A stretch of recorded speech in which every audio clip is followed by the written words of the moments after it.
starting shortly. We're going to give everybody a couple more minutes to join us.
Hello and good afternoon, everyone. Just want to, before we start, this webinar is designed to be in Punjabi. So if you are here for California Grant Program, a California Relief Grant Program, we do host these every day at 3 p.m. The next one will be on Monday. So this one is strictly in Punjabi. So if you feel like you're in the wrong webinar, we will be having this one in English on Monday.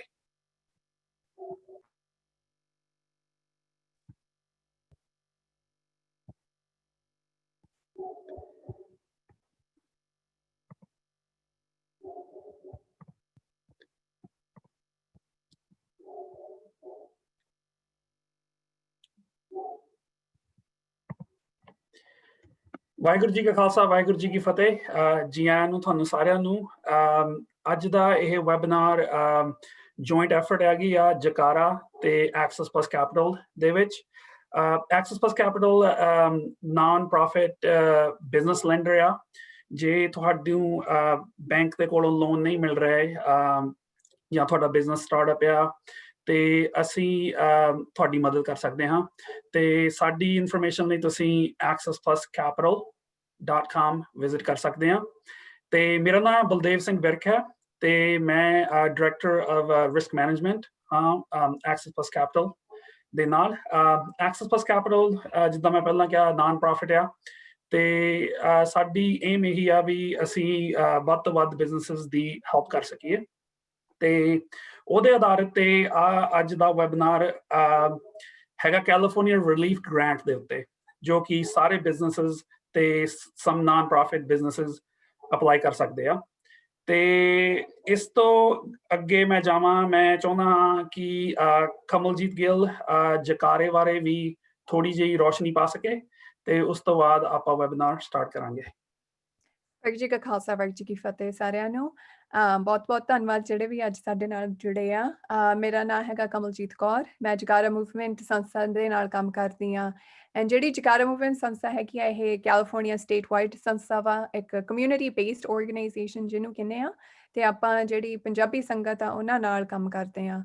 ਤੇ ਅੱਜ ਸਾਨੂੰ ਮੌਕਾ ਮਿਲਿਆ ਕਿ ਅਸੀਂ access Plus capital ਨਾਲ ਕੰਮ ਕਰ ਸਕੀਏ, ਤੁਹਾਡੇ ਲਈ ਇਹ ਪ੍ਰੈਜੈਂਟੇਸ਼ਨ ਲਿਆ ਸਕੀਏ ਕਿ ਜਿਹੜੇ ਆਹ ਗ੍ਰਾਂਟਸ ਆਪਣੀਆਂ ਜਿਹੜੀ ਗਵਰਨਮੈਂਟ ਹੈਗੀ ਆ ਦੇ ਰਹੀ ਆ ਕਿ ਆਪਾਂ ਕਿਵੇਂ ਅਪਲਾਈ ਕਰ ਸਕਦੇ ਹਾਂ, ਕਿਹੜੀ ਇਨਫੋਰਮੇਸ਼ਨ ਤੁਹਾਨੂੰ ਜ਼ਰੂਰੀ ਆ। ਜੇ ਕੋਈ ਅੱਜ ਕੋਈ ਵੀ ਸਵਾਲ ਹੈਗੇ ਆ ਤੁਹਾਨੂੰ ਸਵਾਲ ਉਹ ਪੁੱਛਣ ਦਾ ਮੌਕਾ ਮਿਲੂਗਾ। ਸੋ ਜ਼ਰੂਰ ਪਲੀਜ਼ ਜੇ ਤੁਹਾਡੇ ਕੋਲੇ ਅੱਜ ਸਵਾਲ ਹੈਗੇ ਆ ਜ਼ਰੂਰ ਪੁੱਛਿਓ ਚੈਟ ਬਾਕਸ ਦੇ ਵਿੱਚ, ਜਾਂ ਐਂਡ ਤੇ ਥੋੜਾ ਜਿਹਾ ਸਮਾਂ ਹੋਊਗਾ ਪੁੱਛਣ ਲਈ। ਜੇ ਇਹ ਲਿੰਕ ਤੁਸੀਂ ਹਜੇ ਵੀ ਫੋਰਵਰਡ ਕਰ ਸਕਦੇ ਹੋ ਜੇ ਕੋਈ ਹੋਰ ਆਉਣਾ ਚਾਹੇ। ਤੇ ਅਸੀਂ ਇਹ ਵੈਬਿਨਾਰ ਅੱਜ ਰਿਕਾਰਡ ਵੀ ਕਰ ਰਹੇ ਹਾਂ ਸੋ ਕਿ ਅਸੀਂ ਇਹਦੀ ਲਿੰਕ ਬਣਾ ਕੇ ਬਾਹਰ ਬਣ ਸਕੀਏ ਜਿਨ੍ਹਾਂ ਕੋਲੇ ਅੱਜ ਟਾਈਮ ਨਹੀਂ ਸੀਗਾ ਸਾਡੇ ਨਾਲ ਜੁੜਨ ਦਾ। Thank you. Thank you Kamal. ਇੱਕ ਵਾਰੀ ਹੋਰ ਮੈਂ ਐਕਸੈਸ ਪਲੱਸ ਕੈਪੀਟਲ ਵੱਲੋਂ ਜਕਾਰਾ ਮੂਵਮੈਂਟ ਦਾ ਦਿਲੋਂ ਸ਼ੁਕਰੀਆ ਕਹਿਣਾ ਚਾਹੁੰਦਾ ਹਾਂ ਕਿ ਇਹਨੀ ਬਹੁਤ ਹੀ ਜ਼ਿਆਦਾ ਐਫਰਟ ਪਾਈ ਹੈ ਤਾਂ ਕਿ ਆਪਣੇ ਪੰਜਾਬੀ ਭਾਈਚਾਰੇ ਦੇ ਵਿੱਚ ਵੀ ਇਸ ਗ੍ਰਾਂਟ ਦੇ ਬਾਰੇ ਇਨਫੋਰਮੇਸ਼ਨ ਸ਼ੇਅਰ ਕੀਤੀ ਜਾਵੇ। ਤਾਂ ਸਟਾਰਟ ਕਰਨ ਤੋਂ ਪਹਿਲਾਂ ਮੈਂ ਬਸ ਇੱਕ ਪੁਆਇੰਟ ਬਣਾਉਣਾ ਚਾਹੁੰਦਾ ਹਾਂ ਵੀ ਕਈ ਤਰ੍ਹਾਂ ਦੇ ਲੋਨ ਅਵੇਲੇਬਲ ਨੇ, ਪਰ ਆ ਜਿਹੜਾ ਪ੍ਰੋਗਰਾਮ ਜਿਹਦੀ ਆਪਾਂ ਅੱਜ ਗੱਲ ਕਰ ਰਹੇ ਹਾਂ ਇਹ ਗ੍ਰਾਂਟ ਆ, ਸੋ ਤੁਹਾਨੂੰ ਪੇ ਬੈਕ ਨਹੀਂ ਕਰਨੀ ਪੈਣੀ ਹੈਗੀ। ਤੇ ਸੋ ਇਸ ਕਰਕੇ ਅਸੀਂ ਸਾਰਿਆਂ ਨੂੰ ਇਨਕਰੇਜ ਕਰਨਾ ਚਾਹੁੰਦੇ ਹਾਂ ਬਈ ਤੁਸੀਂ ਇਸ ਦੇ ਲਈ ਅਪਲਾਈ ਕਰੋ। ਤੇ ਇਹ ਗ੍ਰਾਂਟ ਹੈਗੀ ਅਵੇਲੇਬਲ $5,000 ਤੋਂ ਲੈ ਕੇ $25,000 ਦੇ ਵਿੱਚ। ਤਾਂ ਜੇ ਤੁਹਾਡਾ ਬਿਜ਼ਨਸ ਦੀ ਸੇਲਸ ਰੈਵਨਿਊ $1,000 ਤੋਂ ਲੈ ਕੇ $1 ਲੱਖ ਦੇ ਵਿੱਚ ਹੈ ਤਾਂ ਤੁਸੀਂ $5,000 ਲਈ ਐਲੀਜੀਬਲ ਹੋ।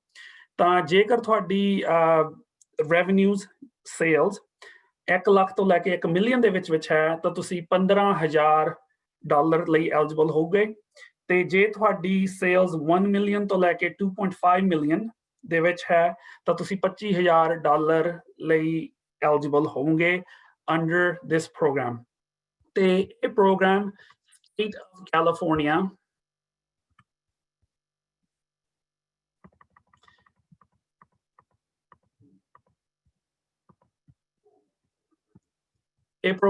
ਕੈਲੀਫੋਰਨੀਆ ਫੰਡ ਕਰ ਰਹੀ ਆ ਤੇ ਇਹਦੇ ਵਿੱਚ 2 ਰਾਉਂਡ ਹੋਣਗੇ। ਟੋਟਲ ਆਫ $475 ਮਿਲੀਅਨ ਅਵੇਲੇਬਲ ਹੈਗਾ ਆ ਜੀ। ਤੇ ਰਾਉਂਡ 1 ਦੇ ਵਿੱਚ $237 ਮਿਲੀਅਨ ਦਿੱਤਾ ਜਾਵੇਗਾ। ਤੇ ਹੁਣ ਇਸ ਵੇਲੇ ਆਪਾਂ ਉਸ ਰਾਉਂਡ 1 ਦੇ ਵਿੱਚ ਹਾਂ। ਤੇ ਰਾਉਂਡ 1 ਐਪਲੀਕੇਸ਼ਨਸ ਜਨਵਰੀ 13 ਤੱਕ ਓਪਨ ਹੈ। ਤੇ ਜਦੋਂ ਜਨਵਰੀ 13 ਐਂਡ ਹੋ ਜਾਣੀ ਆ ਤੇ ਇਹ ਰਾਉਂਡ 1 ਐਟ that ਟਾਈਮ ਬੰਦ ਕੀਤਾ ਜਾਵੇਗਾ ਤੇ ਰਾਉਂਡ 2 ਉਹ ਲੇਟਰ ਔਨ ਓਪਨ ਹੋਵੇਗਾ ਤੇ ਉਹਦੀ ਹਾਲੇ ਤਰੀਕ ਸਾਨੂੰ ਦਿੱਤੀ ਨਹੀਂ ਗਈ ਹੈਗੀ। ਤੇ ਇਹ ਜਿਹੜਾ ਪ੍ਰੋਗਰਾਮ ਹੈ ਫਰਸਟ ਕਮ ਫਰਸਟ ਸਰਵ ਨਹੀਂ ਹੈਗਾ। ਸੋ ਐਪਲੀਕੇਸ਼ਨ ਓਪਨ ਹੋਈ ਨੂੰ ਦਸੰਬਰ 30 ਦੀ ਓਪਨ ਹੋਈ ਆ। ਸੋ ਇਹਦਾ ਮਤਲਬ ਜੇ ਤੁਸੀਂ ਹੁਣ ਅਪਲਾਈ ਕਰ ਰਹੇ ਆ ਤਾਂ ਤੁਸੀਂ ਲੇਟ ਨਹੀਂ ਹੈਗੇ ਤੇ ਤੁਸੀਂ ਹਾਲੇ ਵੀ ਅਪਲਾਈ ਕਰ ਸਕਦੇ ਆ। ਪਰ ਮੇਕ ਸ਼ੋਰ ਕਰਿਓ ਬਈ ਜਨਵਰੀ 13 ਤੋਂ ਪਹਿਲਾਂ ਅਪਲਾਈ ਕੀਤਾ ਜਾ ਸਕੇ। ਤੇ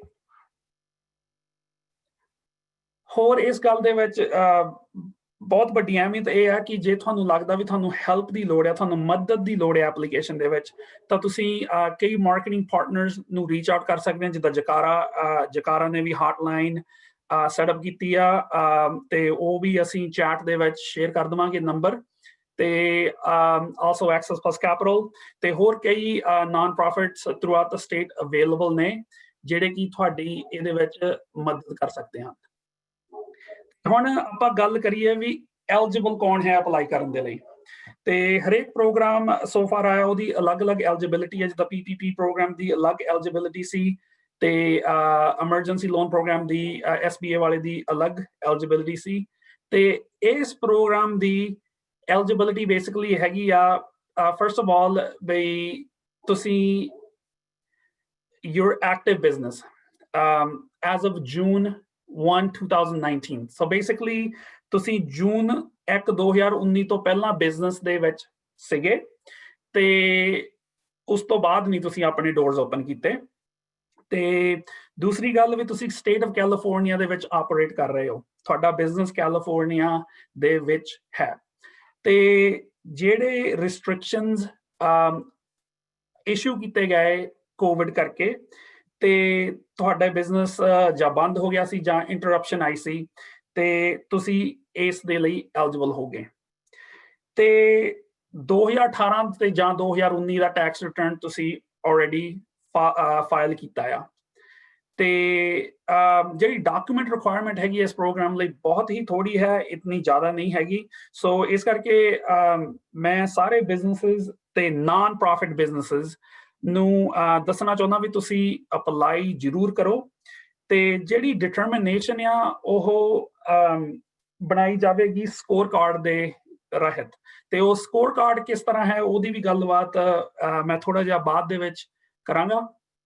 ਤੇ ਇੱਕ ਗੱਲ ਹਾਂ ਵੀ ਕਿਹੜੇ ਬਿਜ਼ਨਸ ਇਨਐਲੀਜੀਬਲ ਨੇ, ਤੇ ਨੰਬਰ 1 ਵੀ ਤੁਹਾਡੀ ਜਿਹੜੀ ਫਿਜ਼ੀਕਲ ਲੋਕੇਸ਼ਨ ਕੈਲੀਫੋਰਨੀਆ ਤੋਂ ਬਾਹਰ ਆ, ਤੇ ਬਿਕਾਜ਼ ਕੈਲੀਫੋਰਨੀਆ ਸਟੇਟ ਦਾ ਪ੍ਰੋਗਰਾਮ ਆ, ਤੇ ਫਿਰ ਤੁਸੀਂ ਅਨਐਲੀਜੀਬਲ ਹੋ ਇਸ ਪ੍ਰੋਗਰਾਮ ਤੇ ਤੁਸੀਂ ਨਾਨ ਪ੍ਰੋਫਿਟ ਬਿਜ਼ਨਸ ਆ ਪਰ ਨਾਟ ਰਜਿਸਟਰਡ ਹੋ, 501c ਤੇ 501c6 ਨਹੀਂ ਹੋ, ਤੇ ਫਿਰ ਵੀ ਤੁਸੀਂ ਇਸ ਲਈ ਅਪਲਾਈ ਨਹੀਂ ਕਰ ਸਕਦੇ। ਤੇ ਗਵਰਨਮੈਂਟ ਐਂਟੀਟੀ ਇਸ ਲਈ ਆਬਵੀਅਸਲੀ ਨਹੀਂ ਅਪਲਾਈ ਕਰ ਸਕਦੀ। ਤੇ ਪੈਸਿਵ ਬਿਜ਼ਨਸਿਸ ਜਿਵੇਂ ਕਿ ਰੀਅਲ estate, ਰੈਂਟਲ ਇਨਕਮ, ਉਸ ਟਾਈਪ ਬਿਜ਼ਨਸਿਸ ਵੀ ਇਹਦੇ ਲਈ ਅਪਲਾਈ ਨਹੀਂ ਕਰ ਸਕਦੇ। ਤਾਂ ਜੇ ਤੁਸੀਂ ਸਮ ਟਾਈਪ ਆਫ ਫਾਈਨੈਂਸ਼ੀਅਲ ਬਿਜ਼ਨਸਿਸ ਹੋ, ਤੁਸੀਂ ਮਨੀ ਲੈਂਡਿੰਗ ਕਰਦੇ ਹੋ ਜਾਂ ਫੈਕਟਰਿੰਗ ਕਰਦੇ ਹੋ, ਤਾਂ ਤੁਸੀਂ ਵੀ ਇਹਦੇ ਪ੍ਰੋਗਰਾਮ ਲਈ ਅਨਐਲੀਜੀਬਲ ਹੋ। ਤੇ ਇੱਕ ਗੱਲ ਕਲੀਅਰ ਕਰਨਾ ਚਾਹੁੰਦਾ ਵੀ ਜਿੱਦਾਂ ਵੀ ਗੁਰਦੁਆਰੇ, ਸੋ ਇਹ ਪ੍ਰੋਗਰਾਮ ਦੇ ਵਿੱਚ ਲਿਖਿਆ ਵੀ ਚਰਚਿਸ ਐਂਡ ਰਿਲੀਜੀਅਸ ਇੰਸਟੀਟਿਊਸ਼ਨ ਵੀ ਨਹੀਂ ਕੁਆਲੀਫਾਈ ਕਰ ਸਕਦੇ। ਹਾਊਐਵਰ ਜੇ ਤੁਹਾਡਾ ਗੁਰਦੁਆਰਾ ਦੇ ਵਿੱਚ ਸਕੂਲ ਹੈ ਜਾਂ ਕੋਈ ਡੇ ਕੇਅਰ ਟਾਈਪ ਬਿਜ਼ਨਸ ਹੈ, ਉਹਦੇ ਲਈ ਤੁਸੀਂ ਜ਼ਰੂਰ ਅਪਲਾਈ ਕਰ ਸਕਦੇ ਹੋ ਇਸ ਗ੍ਰਾਂਟ ਦੇ ਵਿੱਚ। ਤੇ ਇਸ ਤੋਂ ਇਲਾਵਾ ਆਲਮੋਸਟ ਐਵਰੀ ਅਦਰ ਬਿਜ਼ਨਸ, ਬਾਕੀ ਸਾਰੇ ਟਾਈਪ ਬਿਜ਼ਨਸਿਸ ਐਲੀਜੀਬਲ ਨੇ ਅਪਲਾਈ ਕਰਨ ਦੇ ਲਈ। ਤੇ ਜਦੋਂ ਤੁਹਾਨੂੰ ਇਸ ਮਨੀ ਮਿਲ ਜਾਂਦੀ ਹੈ ਤਾਂ ਉਸ ਮਨੀ ਦਾ ਯੂਜ਼ ਕਿਸ ਤਰ੍ਹਾਂ ਕਰਨਾ ਹੈ, ਤਾਂ ਬੇਸਿਕਲੀ ਕਾਫੀ ਖੁੱਲ੍ਹ ਦਿੱਤੀ ਗਈ ਹੈ ਇਸ ਪ੍ਰੋਗਰਾਮ ਦੇ ਅੰਦਰ ਵੀ ਤੁਸੀਂ ਉਹ ਪੈਸੇ ਕਿਹਦੇ ਤੇ ਵਰਤ ਸਕਦੇ ਹੋ। ਇੱਕ ਤਾਂ ਤੁਸੀਂ ਆਲ EMPLOYEE ਰਿਲੇਟਡ ਐਕਸਪੈਂਸ ਇਸ ਮਨੀ ਨੂੰ ਯੂਜ਼ ਕਰ ਸਕਦੇ ਹੋ, ਉਹਨਾਂ ਦੀ ਪੇ, ਹੈਲਥ ਕੇਅਰ ਬੈਨੀਫਿਟਸ, ਸਿਕ ਟਾਈਮ, ਇੰਸ਼ੋਰੈਂਸ ਪ੍ਰੀਮੀਅਮਸ, ਉਹ ਸਾਰੇ ਤੁਸੀਂ ਇਹਦੇ ਪ੍ਰੋਗਰਾਮ ਦੇ ਥੱਲੇ ਪੇ ਕਰ ਸਕਦੇ ਹੋ। ਤੇ ਤੁਸੀਂ ਵਰਕਿੰਗ ਕੈਪੀਟਲ ਲਈ ਮਨੀ ਵਰਤ ਸਕਦੇ ਹੋ। ਵਰਕਿੰਗ ਕੈਪੀਟਲ ਦੇ ਥੱਲੇ ਆਲਮੋਸਟ ਸਭ ਕੁਝ ਹੀ ਆ ਜਾਂਦਾ ਆ, ਜਿਵੇਂ ਕਿ ਤੁਸੀਂ ਆਪਣੇ ਲੋਨ ਦੀ ਪੇਮੈਂਟ ਕਰਨੀ ਚਾਹੁੰਦੇ ਹੋ ਜਾਂ ਤੁਹਾਡੀ ਕੋਈ ਮਾਰਕੀਟਿੰਗ ਐਕਸਪੈਂਸ ਆ, ਉਹ ਤੁਸੀਂ ਆਲਸੋ ਇਸ ਪ੍ਰੋਗਰਾਮ ਦੇ ਥੱਲੇ ਵਰਤ ਸਕਦੇ ਹੋ।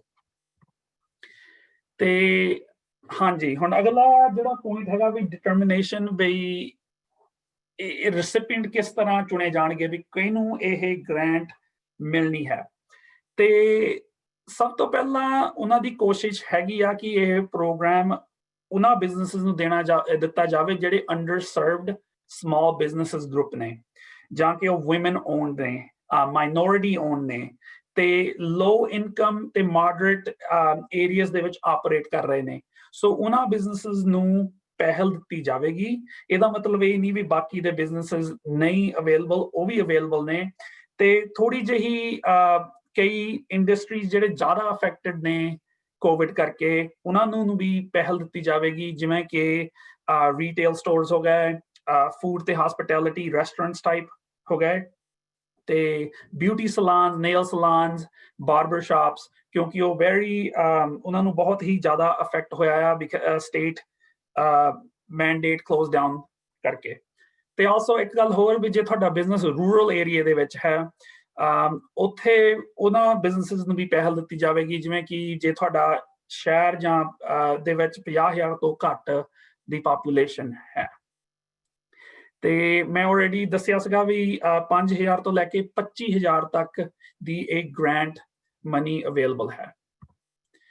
ਤੇ ਇਸ ਤੋਂ ਗਾਹਾਂ ਮੈਂ required documents ਦੀ ਗੱਲ ਕਰਾਂ। ਕਮਲ, is there any questions in the chat or any other comments?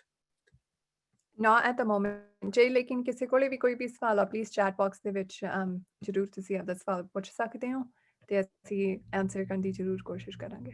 Okay, ਤੇ ਜਿਹੜੀ ਐਪਲੀਕੇਸ਼ਨ ਪ੍ਰੋਸੈਸ ਹੈ ਮੈਂ ਤੁਹਾਨੂੰ ਵੈਬਸਾਈਟ ਵੀ ਦਿਖਾਵਾਂਗਾ, ਤੇ ਉਹ 2 ਡਿਫਰੈਂਟ ਸਟੇਜਸ ਦੇ ਵਿੱਚ ਹੋਵੇਗੀ। ਪਹਿਲਾਂ ਤੁਸੀਂ ਉਸ ਵੈਬਸਾਈਟ ਤੇ ਜਾ ਕੇ ਆਪਣੀ ਇਨਫੋਰਮੇਸ਼ਨ ਟਾਈਪ ਇਨ ਕਰੋਗੇ, ਜੋ ਕਿ ਮੈਂ ਹੁਣ ਤੁਹਾਨੂੰ ਦਿਖਾਵਾਂਗਾ।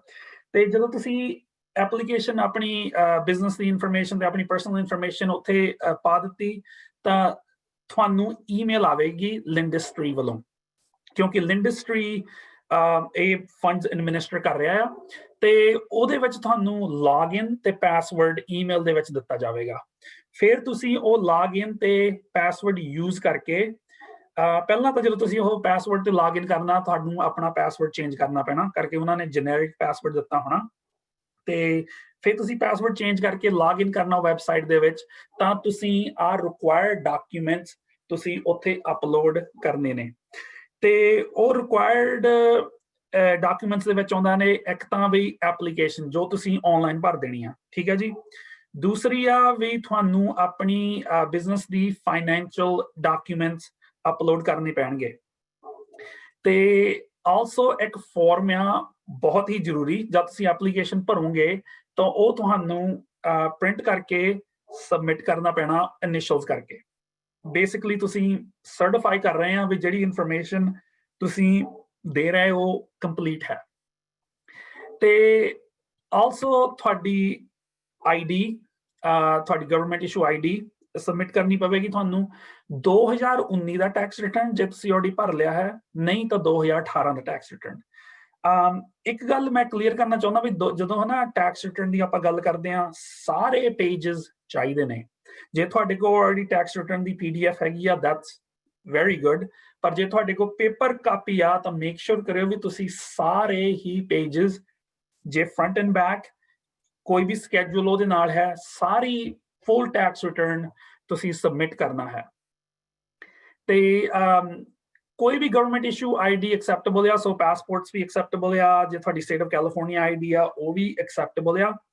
ਤੇ ਦੂਸਰੀ ਗੱਲ ਬਈ ਤੁਹਾਡਾ ਬਿਜ਼ਨਸ ਦਾ ਐਟਲੀਸਟ 1000 ਸਾਲ ਦੀ ਸੇਲਸ ਹੋਣੀ ਚਾਹੀਦੀ ਆ, ਤੇ ਉਹ ਤੁਸੀਂ ਦੇਖਿਆ ਸੀਗਾ ਐਲੀਜੀਬਿਲਿਟੀ ਸਾਈਟ ਤੇ ਵੀ, ਜੇ ਤੁਹਾਡੀ ਸੇਲ 1000 ਤੋਂ ਲੈ ਕੇ 1 ਲੱਖ ਤੱਕ ਆ ਤਾਂ ਤੁਸੀਂ $5000 ਲਈ ਕੁਆਲੀਫਾਈ ਕਰਦੇ ਹੋ, ਤੇ ਜੇ ਤੁਹਾਡੀ ਸੇਲਸ 1000 ਤੋਂ ਥੱਲੇ ਹੈ ਤਾਂ ਤੁਸੀਂ ਇਸ ਪ੍ਰੋਗਰਾਮ ਦੇ ਲਈ ਨਹੀਂ ਕੁਆਲੀਫਾਈ ਕਰਦੇ।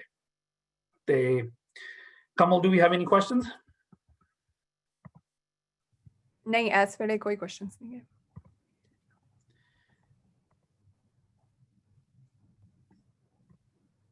ਓਕੇ, ਤਾਂ ਮੈਂ ਤੁਹਾਨੂੰ ਹੁਣ ਵੈਬਸਾਈਟ ਦਿਖਾਉਣ ਲੱਗਾ ਹਾਂ ਕਿ ਜਿੱਥੇ ਇਹ ਤੁਸੀਂ ਅਪਲਾਈ ਕਰ ਸਕਦੇ ਹੋ।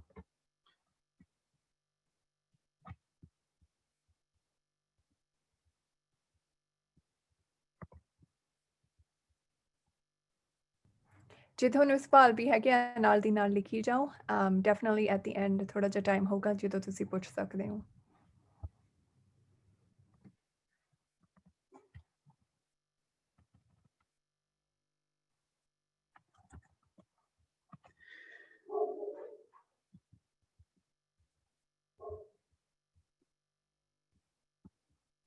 ਵੈਬਸਾਈਟ ਹੈਗੀ ਆ CAReliefgrant.com, ਤੇ ਤੁਸੀਂ ਇਹ ਗੂਗਲ ਦੇ ਵਿੱਚ ਵੀ ਸਰਚ ਕਰ ਸਕਦੇ ਹੋ ਤੇ ਵੈਬਸਾਈਟ ਹੈਗੀ ਆ CARELIEF ਤੇ ਉਹ ਰეკਮੈਂਡ ਕਰ ਰਹੇ ਆ ਵੀ ਤੁਸੀਂ ਗੂਗਲ ਕ੍ਰੋਮ ਹੀ ਵਰਤੋ ਇੰਟਰਨੈਟ ਐਕਸਪਲੋਰਰ ਫਾਇਰਫੌਕਸ ਤੇ ਹੋਰ ਕੋਈ ਵੀ ਜਿਹੜੇ ਵੈਬ ਬਰਾਊਜ਼ਰ ਨੇ ਉਹਨਾਂ ਦਾ ਇਸ਼ੂਜ਼ ਹੈ ਸੋ ਮੇਕ ਸ਼ੋਰ ਕਰਿਓ ਵੀ ਜਦ ਤੁਸੀਂ ਐਪਲੀਕੇਸ਼ਨ ਅਪਲਾਈ ਕਰਨਾ ਤੁਸੀਂ ਗੂਗਲ ਕ੍ਰੋਮ ਯੂਜ਼ ਕਰ ਰਹੇ ਹੋ ਤੇ ਜਦੋਂ ਤੁਸੀਂ ਇਸ ਵੈਬਸਾਈਟ ਤੇ ਆ ਗਏ ਤਾਂ ਤੁਸੀਂ ਦੇਖੋਗੇ ਅਪਲਾਈ ਥਰੂ ਪਾਰਟਨਰ ਬਾਈ ਕਾਉਂਟੀ ਸੋ ਤੁਸੀਂ ਕਾਉਂਟੀ ਤੇ ਕਲਿੱਕ ਕਰ ਦੇਣਾ ਆ ਤੇ ਫਿਰ ਆਪਣੀ ਕਾਉਂਟੀ ਜਿਹਦੇ ਵਿੱਚ ਵੀ ਤੁਸੀਂ ਤੁਹਾਡਾ ਬਿਜ਼ਨਸ ਲੋਕੇਟਡ ਹੈਗਾ ਆ ਤੇ ਉਸ ਕਾਉਂਟੀ ਦਾ ਤੁਸੀਂ ਕਲਿੱਕ ਕਰਨਾ ਜਿੱਦਾਂ ਹੁਣ ਸਾਡੀ ਪ੍ਰੈਜੈਂਟੇਸ਼ਨ ਇਹ ਫ੍ਰੈਜ਼ਨੋ ਤੋਂ ਹੋ ਰਹੀ ਹੈ ਤੋ ਫ੍ਰੈਜ਼ਨੋ ਕਾਉਂਟੀ ਤੇ ਇੱਥੇ ਹੁਣ ਤੁਹਾਨੂੰ ਲਿਸਟ ਆਫ ਪਾਰਟਨਰਸ ਵੀ ਹੈਗੇ ਆ ਜਿੱਦਾਂ ਅਸੀਂ ਐਕਸੈਸ ਪਲੱਸ ਕੈਪੀਟਲ ਆ ਏਜਨ ਇੰਕ ਹੈਗੀ ਆ BSBA Cameo these are some non-profit partners ਜਿਹੜੀ ਤੁਹਾਡੀ ਮਦਦ ਕਰ ਸਕਦੇ ਆ ਐਪਲੀਕੇਸ਼ਨ ਭਰਨ ਦੇ ਵਿੱਚ ਤੇ ਤੁਸੀਂ ਕਲਿੱਕ ਕਰਨਾ ਹੈਗਾ ਅਪਲਾਈ ਨਾਓ ਤੇ ਜਦੋਂ ਤੁਸੀਂ ਅਪਲਾਈ ਨਾਓ ਤੇ ਕਲਿੱਕ ਕਰੋਗੇ ਤੇ ਆਪਾਂ ਕਲਿੱਕ ਹੇਅਰ ਟੂ ਅਪਲਾਈ ਕਰਨਾ ਆ ਨਾਓ ਮੈਂ ਤੁਹਾਨੂੰ ਪਹਿਲਾਂ ਵੀ ਦੱਸਿਆ ਸੀਗਾ ਵੀ ਜਦੋਂ ਤੁਸੀਂ ਨਾ ਇੱਕ ਵਾਰੀ ਇਨਫੋਰਮੇਸ਼ਨ ਐਡ ਕਰ ਦੇਣੀ ਆ ਤੁਹਾਨੂੰ ਸੈਕੰਡ ਟਾਈਮ ਲੌਗਇਨ ਕਰਨਾ ਪੈਣਾ ਆ ਇਹ ਡਾਕੂਮੈਂਟਸ ਅਪਲੋਡ ਕਰਨ ਲਈ ਉਸ ਦੇ ਲਈ ਤੁਸੀਂ ਇੱਥੇ ਆਪਣੀ ਇਨਫੋਰਮੇਸ਼ਨ ਐਂਟਰ ਕਰੋਗੇ ਤੁਹਾਡਾ ਈਮੇਲ ਐਡਰੈਸ ਤੇ ਪਾਸਵਰਡ ਜਿਹੜਾ ਤੁਹਾਨੂੰ ਲਿੰਡਸਟਰੀ ਨੇ ਅਸਾਈਨ ਕੀਤਾ ਆ ਸੋ ਆਪਾਂ ਇੱਥੇ ਕਲਿੱਕ ਹੇਅਰ ਟੂ ਅਪਲਾਈ ਤੇ ਕਲਿੱਕ ਕਰਦੇ ਹਾਂ ਤੇ ਆ ਦੇਖੋ ਸੋ ਇੱਥੇ ਲਿਖਿਆ ਵੀ ਐਪਲੀਕੇਸ਼ਨ ਦਸੰਬਰ 30 ਤੋਂ ਲੈ ਕੇ ਜਨਵਰੀ 13 ਤੱਕ ਓਪਨ ਹੈ ਤੇ ਤੁਸੀਂ ਇੱਥੇ ਅਪਲਾਈ ਨਾਓ ਤੇ ਕਲਿੱਕ ਕਰਨਾ ਹੈ ਤੇ ਮੈਂ ਤੁਹਾਨੂੰ ਇੱਕ ਚੀਜ਼ ਹੋਰ ਦਿਖਾਉਣਾ ਚਾਹੁੰਦਾ ਆ ਕਰਕੇ ਉਹ ਬਹੁਤ ਹੀ ਇੰਪੋਰਟੈਂਟ ਹੈ ਉਹ ਹੈਗਾ ਆਹ ਐਪਲੀਕੇਸ਼ਨ ਸਰਟੀਫਿਕੇਸ਼ਨ ਫਾਰਮ ਉਹ ਤੁਹਾਨੂੰ ਇੱਥੇ ਲਿਖਿਆ ਵੀ ਹੈ ਵੀ ਰਿਕੁਆਇਰਡ ਡਾਕੂਮੈਂਟਸ ਦੇ ਵਿੱਚ ਹੈ ਉਹ ਗਵਰਨਮੈਂਟ ਸਟੇਟ ਇਸ਼ੂਡ ID ਵੀ ਰਿਕੁਆਇਰਡ ਹੈ ਤੇ ਤੁਹਾਡਾ ਮੋਸਟ ਰੀਸੈਂਟ 2019 ਟੈਕਸ ਰਿਟਰਨ ਵੀ ਰਿਕੁਆਇਰਡ ਹੈਗਾ ਇਹ ਚੀਜ਼ਾਂ ਤੁਹਾਨੂੰ ਪਹਿਲਾਂ ਇਕੱਠੀਆਂ ਕਰਨੀਆਂ ਪੈਣੀਆਂ ਅਪਲਾਈ ਕਰਨ ਤੋਂ ਤੇ ਮੈਂ ਤੁਹਾਨੂੰ ਦਿਖਾਉਣਾ ਚਾਹੁੰਦਾ ਵੀ ਐਪਲੀਕੇਸ਼ਨ ਸਰਟੀਫਿਕੇਸ਼ਨ ਫਾਰਮ ਕਿਸ ਤਰ੍ਹਾਂ ਦਾ ਲੱਗਦਾ ਹੈ ਜਦੋਂ ਤੁਸੀਂ ਲੌਗਇਨ ਕਰੋਗੇ ਤਾਂ ਇਹ ਡਾਊਨਲੋਡ ਕਰਨਾ ਨਾ ਭੁੱਲਣਾ ਇਹ 4 ਪੇਜ ਡਾਕੂਮੈਂਟਸ ਹੈ ਤੇ ਬੇਸਿਕਲੀ ਇੱਥੇ ਤੁਸੀਂ ਆਪਣੇ ਇਨੀਸ਼ੀਅਲਸ ਪਾਉਣੇ ਨੇ ਤੇ ਇਹ ਬੇਸਿਕਲੀ ਕੁਐਸਚਨਸ ਨੇ ਜੋ ਤੁਹਾਨੂੰ ਪੁੱਛ ਰਹੇ ਨੇ ਵੀ ਜੋ ਇਨਫੋਰਮੇਸ਼ਨ ਜਿਹੜੀ ਤੁਸੀਂ ਫਿਲ ਆਊਟ ਕਰ ਰਹੇ ਹੋ ਕਰੈਕਟ ਹੋ ਤੇ ਤੁਸੀਂ ਇਨੀਸ਼ੀਅਲਸ ਪਾ ਕੇ ਤੁਸੀਂ ਇਹੀ ਦੱਸ ਰਹੇ ਹੋ ਕਿ ਬਈ ਇਹ ਇਨਫੋਰਮੇਸ਼ਨ ਕਰੈਕਟ ਹੈ ਤੇ ਮੇਕ ਸ਼ੋਰ ਕਰਿਓ ਵੀ ਇਹ ਸਾਰੇ ਕੁਐਸਚਨਸ ਆਨਸਰ ਕਰਕੇ ਤੇ ਫਿਰ ਤੁਹਾਡੇ ਸਿਗਨੇਚਰ ਨੇਮ ਤੇ ਟਾਈਟਲ ਇਹ ਤੁਹਾਨੂੰ ਅਟੈਚ ਕਰਨਾ ਪੈਣਾ ਐਪਲੀਕੇਸ਼ਨ ਦੇ ਨਾਲ ਬਿਕਾਜ਼ ਜੇ ਤੁਸੀਂ ਇਹ ਨਹੀਂ ਕਰੋਗੇ ਤਾਂ ਤੁਹਾਡੀ ਐਪਲੀਕੇਸ਼ਨ ਡਿਲੇ ਹੋ ਸਕਦੀ ਹੈ ਤੇ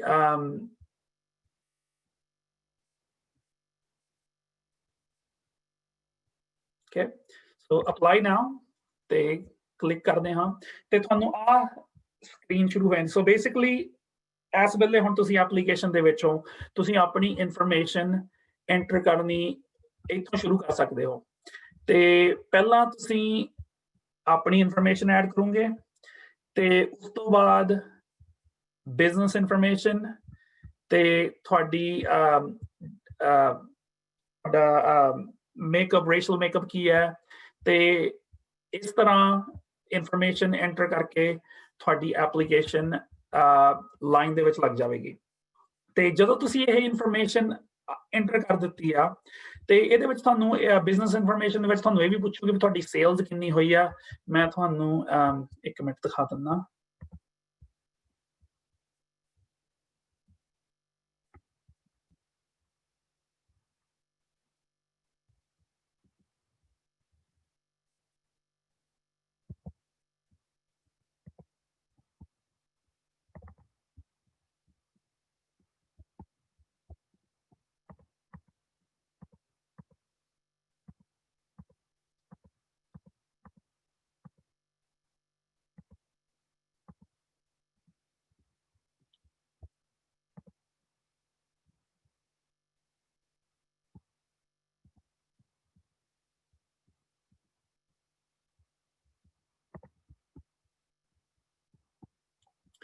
ਤਾਂ ਬੇਸਿਕਲੀ ਤੁਸੀਂ ਜਦੋਂ ਆਪਣੀ ਇਨਫੋਰਮੇਸ਼ਨ ਐਂਟਰ ਕਰਦੇ ਹੋ ਪਹਿਲੀ ਸਕਰੀਨ ਦੇ ਉੱਤੇ ਤੁਹਾਨੂੰ ਆਪਣਾ first name, last name, email, phone number, business name ਤੇ ਜ਼ਿਪ ਕੋਡ।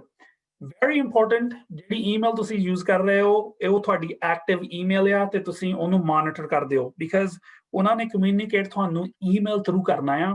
ਉਹਨਾਂ ਨੂੰ ਸੋ ਮੈਨੀ ਐਪਲੀਕੇਸ਼ਨਸ ਆਲਰੇਡੀ ਮਿਲ ਚੁੱਕੀਆਂ ਨੇ ਵੀ ਉਹਨਾਂ ਦੇ ਲਈ ਇਹ ਈਜ਼ੀਐਸਟ ਵੇ ਟੂ ਕਮਿਊਨੀਕੇਟ ਆ। ਸੋ ਪਲੀਜ਼ ਮੇਕ ਸ਼ੋਰ ਕਰਿਓ ਵੀ ਤੁਸੀਂ ਜਿਹੜਾ ਈਮੇਲ ਐਡਰੈਸ ਐਂਟਰ ਕਰੋਗੇ ਉਹ ਆ ਵੀ ਜਿਹੜਾ ਤੁਸੀਂ ਰੈਗੂਲਰਲੀ ਮੋਨੀਟਰ ਕਰਦੇ ਹੋ, ਤੇ ਆਲਸੋ ਤੁਸੀਂ ਆਪਣਾ ਸਪੈਮ ਫੋਲਡਰ ਵੀ ਚੈੱਕ ਕਰਦੇ ਰਹੋ ਇਨ ਕੇਸ।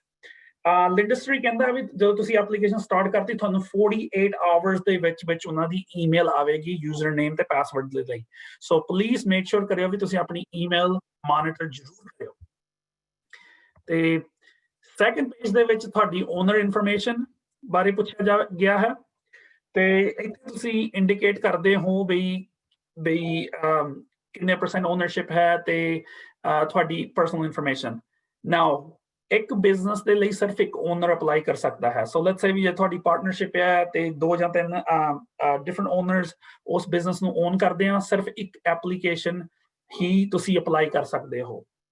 ਦੂਸਰੀ ਗੱਲ, ਜੇ ਤੁਹਾਡੀ ਫਰੈਂਚਾਈਜ਼ ਹੈ ਜਾਂ ਮੋਰ ਦੈਨ 1 ਲੋਕੇਸ਼ਨ ਹੈ, ਤੁਹਾਡੀ ਇੱਕ ਲੋਕੇਸ਼ਨ ਫ੍ਰੈਜ਼ਨੋ ਹੈ, ਇੱਕ ਲੋਕੇਸ਼ਨ ਮਡੇਰਾ ਹੈ, ਇੱਕ ਲੋਕੇਸ਼ਨ ਐਟਵਾਟਰ ਹੈ ਤੇ ਇੱਕ ਲੋਕੇਸ਼ਨ ਸੈਕਰਾਮੈਂਟੋ ਹੈ, ਤੁਸੀਂ ਸਿਰਫ ਇੱਕ ਹੀ ਲੋਕੇਸ਼ਨ ਦੇ ਲਈ ਅਪਲਾਈ ਕਰ ਸਕਦੇ ਹੋ। ਸੋ ਰეკਮੈਂਡੇਸ਼ਨ ਯੂਜ਼ਲੀ ਇਹ ਆ ਵੀ ਜਿਸ ਦੀ ਲੋਕੇਸ਼ਨ ਦੀ ਤੁਹਾਡੀ ਰੈਵਨਿਊ ਸੇਲਸ ਸਭ ਤੋਂ ਜ਼ਿਆਦਾ ਹੈ ਉਹਦੇ ਲਈ ਅਪਲਾਈ ਕਰੋ, ਕਿਉਂਕਿ ਜਿਹੜੀ ਡਿਟਰਮੀਨੇਸ਼ਨ ਹੈ ਵੀ ਤੁਹਾਨੂੰ 5000 ਦੀ ਗ੍ਰਾਂਟ ਮਿਲਣੀ ਜਾਂ 25000 ਦੀ is based on sales. So that is something very important to realize. They also business information ਤੁਸੀਂ ਆਪਣੀ ਇੱਥੇ ਐਂਟਰ ਕਰਨੀ ਹੈ। ਜੇ ਤਾਂ ਤੁਹਾਡੇ ਕੋਲ ਬਿਜ਼ਨਸ EIN ਨੰਬਰ ਹੈ, ਠੀਕ ਹੈ, ਤੁਹਾਨੂੰ ਆਲਰੇਡੀ ਪਤਾ ਹੈ ਤੁਹਾਡੇ ਕੋਲ ਬਿਜ਼ਨਸ EIN ਹੈ, ਪਰ ਜੇ ਤੁਸੀਂ ਸੋਲ ਪ੍ਰੋਪ ਹੋ, ਤੁਹਾਡੇ ਨਾਂ ਦੇ ਉੱਤੇ ਬਿਜ਼ਨਸ ਹੈ, ਤਾਂ ਇੱਥੇ ਤੁਸੀਂ ਆਪਣੀ ਸੋਸ਼ਲ ਸਿਕਿਉਰਿਟੀ ਨੰਬਰ ਐਂਟਰ ਕਰ ਸਕਦੇ ਹੋ। ਬਹੁਤ ਹੀ ਇੰਪੋਰਟੈਂਟ ਹੈ, ਬਿਕਾਜ਼ ਜੇ ਤੁਸੀਂ ਇੱਥੇ ਨਾਂ ਐਂਟਰ ਕੀਤਾ ਤਾਂ ਤੁਹਾਡੀ ਐਪਲੀਕੇਸ਼ਨ ਸੇਵ ਨਹੀਂ ਹੋਣੀ। ਸੋ ਮੇਕ ਸ਼ੋਰ ਕਰਿਓ ਵੀ ਤੁਸੀਂ ਇੱਥੇ ਐਟਲੀਸਟ ਆਪਣਾ, ਜੇ ਤੁਹਾਡੇ ਕੋਲ EIN ਨੰਬਰ ਨਹੀਂ ਹੈ ਤਾਂ ਤੁਹਾਡਾ ਸੋਸ਼ਲ ਸਿਕਿਉਰਿਟੀ ਨੰਬਰ ਇੱਥੇ ਯੂਜ਼ ਕੀਤਾ ਜਾਵੇਗਾ। ਤੇ ਆਲਸੋ ਨੈਕਸਟ ਪੇਜ ਦੇ ਉੱਤੇ ਇਹ ਤੁਹਾਡੇ EMPLOYEES ਬਾਰੇ ਇਨਫੋਰਮੇਸ਼ਨ, ਵੀ ਤੁਹਾਡੇ ਕੋਲ ਕਿੰਨੀਆਂ ਜੌਬਸ ਨੇ, ਕਿੰਨੇ ਪਾਰਟ ਟਾਈਮ EMPLOYEES ਨੇ, ਤੇ ਸਟੇਟ ਯੂਜ਼ਲੀ ਡਿਟਰਮਨ ਕਰਦਾ ਆ ਵੀ ਤੁਹਾਡਾ ਬਿਜ਼ਨਸ ਕਿੰਨਾ ਕੁ ਵਾਇਬਲ ਆ। ਤੇ ਸੋ ਪਲੀਜ਼ ਮੇਕ ਸ਼ੋਰ ਕਰਿਓ ਵੀ ਉਹ ਇਨਫੋਰਮੇਸ਼ਨ ਜ਼ਰੂਰ ਐਂਟਰ ਕੀਤੀ ਹੋਵੇ। ਤੇ ਫਿਰ ਸੈਕਸ਼ਨ 5 ਦੇ ਵਿੱਚ ਤੁਸੀਂ ਆਪਣੀ ਡੈਮੋਗ੍ਰਾਫਿਕਸ ਐਂਟਰ ਕਰਨੇ ਹੋ। ਮੈਂ ਪਹਿਲਾਂ ਵੀ ਕਿਹਾ ਸੀਗਾ ਪ੍ਰੈਜ਼ੈਂਟੇਸ਼ਨ ਦੇ ਵਿੱਚ ਵੀ ਇਹ ਜਿਹੜੀ ਗ੍ਰਾਂਟ ਆ ਸਕੋਰ ਕਾਰਡ ਦੇ ਬੇਸ ਤੇ ਆ ਤੇ ਕਈ ਚੀਜ਼ਾਂ ਨੂੰ ਪਹਿਲ ਦਿੱਤੀ ਜਾਵੇਗੀ। ਸੋ ਤੁਸੀਂ ਪਲੀਜ਼ ਮੇਕ ਸ਼ੋਰ ਕਰਿਓ ਵੀ ਇੱਥੇ ਜਿਹੜੀ ਵੀ ਐਨੀਥਿੰਗ ਜਿਹੜਾ ਤੁਹਾਨੂੰ ਅਪਲਾਈ ਕਰਦਾ, ਜਿੱਦਾਂ ਵੀ ਵੂਮਨ ਓਨ ਬਿਜ਼ਨਸ ਆ ਉਹਨੂੰ ਪਹਿਲ ਦਿੱਤੀ ਜਾਵੇਗੀ, ਵੈਟਰਨ ਓਨ ਬਿਜ਼ਨਸ ਨੂੰ, disable businesses, disable business honours, ਤਾਂ ਪਲੀਜ਼ ਮੇਕ ਸ਼ੋਰ ਵੀ ਤੁਸੀਂ ਉਹ ਇਨਫੋਰਮੇਸ਼ਨ ਇੱਥੇ ਜ਼ਰੂਰ ਐਂਟਰ ਕਰਿਓ। ਤੇ ਸੈਕਸ਼ਨ 6 ਐਪਲੀਕੇਸ਼ਨ ਦਾ ਨਾਮ ਹੈਗਾ ਵੀ ਤੁਹਾਡੀ ਸੇਲਸ ਦੇ ਬਾਰੇ, ਤੁਹਾਡੇ ਬਿਜ਼ਨਸ ਦੇ ਬਾਰੇ। ਤੇ ਇੱਥੇ ਉਹ ਬੇਸਿਕਲੀ ਦੇਖਣਾ ਚਾਹੁੰਦੇ ਆ ਵੀ ਤੁਹਾਨੂੰ ਕਿੰਨਾ ਕੁ ਇਫੈਕਟ ਹੋਇਆ ਕੋਵਿਡ ਕਰਕੇ। ਸੋ ਜੇ ਤੁਹਾਡੀ ਅਪ੍ਰੈਲ 1 2019 ਤੋਂ ਲੈ ਕੇ ਸਤੰਬਰ 30 2019 ਤੱਕ ਸੇਲਸ ਕਿੰਨੀ ਸੀ, ਜੇ ਤੁਹਾਨੂੰ ਇਸ ਪਾਰਟਿਕੂਲਰ ਫੀਲਡ ਦੇ ਵਿੱਚ ਹੈਲਪ ਦੀ ਲੋੜ ਹੈ, ਮਦਦ ਦੀ ਲੋੜ ਹੈ, ਕਿਉਂਕਿ ਤੁਸੀਂ ਟੈਕਸ ਰਿਟਰਨ ਜਾਂ ਸਾਲ ਦੇ ਵਿੱਚ ਚੈੱਕ ਕਰਦੇ ਹੋ ਜਾਂ ਤੁਹਾਡੀ ਬੁੱਕਸ ਅਪ ਟੂ ਡੇਟ ਨਹੀਂ ਹੈਗੀ, ਪਲੀਜ਼ ਮੇਕ ਸ਼ੋਰ ਕਰਿਓ ਵੀ ਤੁਸੀਂ ਕਿਸੇ ਤੋਂ ਹੈਲਪ ਜ਼ਰੂਰ ਲੈ ਲਿਓ, ਕਿਉਂਕਿ ਬਹੁਤ ਹੀ ਇੰਪੋਰਟੈਂਟ ਫੀਲਡ ਹੈ ਵੀ ਤੁਹਾਨੂੰ ਅਪ੍ਰੈਲ 1 ਤੋਂ ਲੈ ਕੇ ਸਤੰਬਰ 30 ਤੱਕ ਤੁਸੀਂ ਦੱਸ ਸਕੋ ਵੀ ਤੁਹਾਡੀ ਕਿੰਨੀ ਸੇਲ ਸੀਗੀ। ਕਿਉਂਕਿ ਜਿਹੜਾ ਨੈਕਸਟ ਕੁਐਸਚਨ ਹੈਗਾ ਆ ਉਹ ਹੈਗਾ ਵੀ ਤੁਹਾਡੀ ਗ੍ਰੋਸ ਸੇਲਸ ਅਪ੍ਰੈਲ 1 ਤੋਂ ਲੈ ਕੇ ਸਤੰਬਰ 30 2020 ਦੇ ਵਿੱਚ ਕਿੰਨੀ ਸੀ। ਸੋ ਜਿੱਦਾਂ ਮੈਂ ਪਹਿਲਾਂ ਵੀ ਕਿਹਾ ਸੀਗਾ ਵੀ ਇਹ ਸਕੋਰ ਕਾਰਡ ਬੇਸਡ ਸਿਸਟਮ ਆ, ਤੇ ਜਿਨ੍ਹਾਂ ਬਿਜ਼ਨਸਿਸ ਜ਼ਿਆਦਾ ਅਫੈਕਟ ਹੋਇਆ ਕੋਵਿਡ ਕਰਕੇ ਜਾਂ ਸਟੇਟ ਦੇ ਸ਼ਟਡਾਊਨ ਆਰਡਰਸ ਕਰਕੇ, ਤੇ ਉਹਨਾਂ ਨੂੰ ਪਹਿਲ ਦਿੱਤੀ ਜਾਵੇਗੀ। ਸੋ ਬਹੁਤ ਹੀ ਇੰਪੋਰਟੈਂਟ ਹੈ ਵੀ ਤੁਸੀਂ ਆਹ 2 ਫੀਲਡਸ ਸਹੀ ਭਰਿਓ। ਤੇ ਤਾਂ ਹੀ ਕੁਐਸਚਨ ਨੰਬਰ 4 ਦੇ ਵਿੱਚ ਪੁੱਛਿਆ ਵੀ ਜੇ ਤੁਹਾਨੂੰ ਟੈਕਨੀਕਲ ਅਸਿਸਟੈਂਸ ਦੀ ਲੋੜ ਹੈ ਤਾਂ ਤੁਸੀਂ ਇੱਥੇ ਯੈਸ ਮਾਰਕ ਕਰ ਸਕਦੇ ਹੋ ਤੇ ਵਨ ਆਫ ਦਾ ਪਾਰਟਨਰਸ ਤੁਹਾਨੂੰ ਰੀਚ ਆਊਟ ਕਰ ਸਕਦਾ ਆ। ਪਰ ਜੇ ਤੁਸੀਂ ਲਾਈਕ ਆਈ ਸੈਡ ਜੇ ਤੁਸੀਂ once a year ਆਪਣੇ ਬੁੱਕਸ ਅਪਡੇਟ ਕਰਦੇ ਹੋ ਜਾਂ ਤੁਹਾਨੂੰ ਲਈ ਆਹ ਇਨਫੋਰਮੇਸ਼ਨ ਫਿਗਰ ਆਊਟ ਕਰਨੀ ਔਖੀ ਆ, ਪਲੀਜ਼ ਮੇਕ ਸ਼ੋਰ ਕਰਿਓ ਵੀ ਤੁਸੀਂ ਕਿਸੇ ਤੋਂ ਮਦਦ ਲੈ ਸਕੋ ਇਸ ਫੀਲਡ ਦੇ ਵਿੱਚ ਤੇ ਪਲੀਜ਼ ਮੇਕ ਸ਼ੋਰ ਵੀ ਇਹ ਐਕੂਰੇਟਲੀ ਫਿਲ ਆਊਟ ਕਰੇ। ਤੇ ਬੇਸਿਕਲੀ ਉਸ ਤੋਂ ਬਾਅਦ ਤੁਸੀਂ ਆਪਣੀ ਐਪਲੀਕੇਸ਼ਨ ਸੇਵ ਕਰਦੇ ਹੋ ਤੇ ਤੁਹਾਨੂੰ ਆ ਕਨਫਰਮੇਸ਼ਨ ਮੈਸੇਜ ਮਿਲੇਗਾ। ਤੇ ਸੈਕਸ਼ਨ 1 ਤੁਸੀਂ ਐਟ ਦੈਟ ਪੁਆਇੰਟ ਕੰਪਲੀਟ ਕਰ ਲਿਆ ਹੈ। Section 2, before I talk about section 2, Kamal, is there any questions, anything you want to add? ਹਾਂਜੀ, ਇੱਕ ਕੁਐਸਚਨ ਆਇਆ ਵਾ ਸੋਨੀਆ ਜੀ ਤੋਂ। ਉਹ ਪੁੱਛ ਰਿਹਾ NAICS code. She has a question about the code. Yes, Nexus code. Actually, ਜੇ ਤੁਸੀਂ ਹੈ ਨਾ ਵੈਬਸਾਈਟ ਤੇ ਵੀ ਜਾਓਗੇ ਤੇ ਤੁਸੀਂ ਉਹਨਾਂ ਨੇ ਉੱਥੇ ਲਿੰਕ ਪਾਇਆ ਹੈਗਾ ਆ। Let me see if I can go through. So basically Nexus code determine ਕਰਦਾ ਵੀ ਤੁਸੀਂ ਕਿਸ ਇੰਡਸਟਰੀ ਦੇ ਵਿੱਚ ਆਪਰੇਟ ਕਰਦੇ ਹੋ।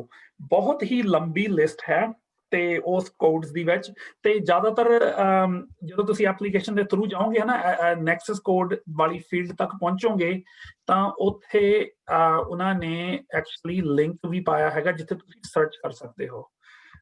Let me see if I can pull that up right here. ਤੁਸੀਂ ਦੇਖ ਸਕਦੇ ਹੋ ਨੈਕਸਸ ਕੋਡ ਫੀਲਡ ਦੇ ਨਾਲ ਹੀ ਲਿਖਿਆ ਹੈਗਾ ਵੀ ਕਲਿੱਕ find nexus code.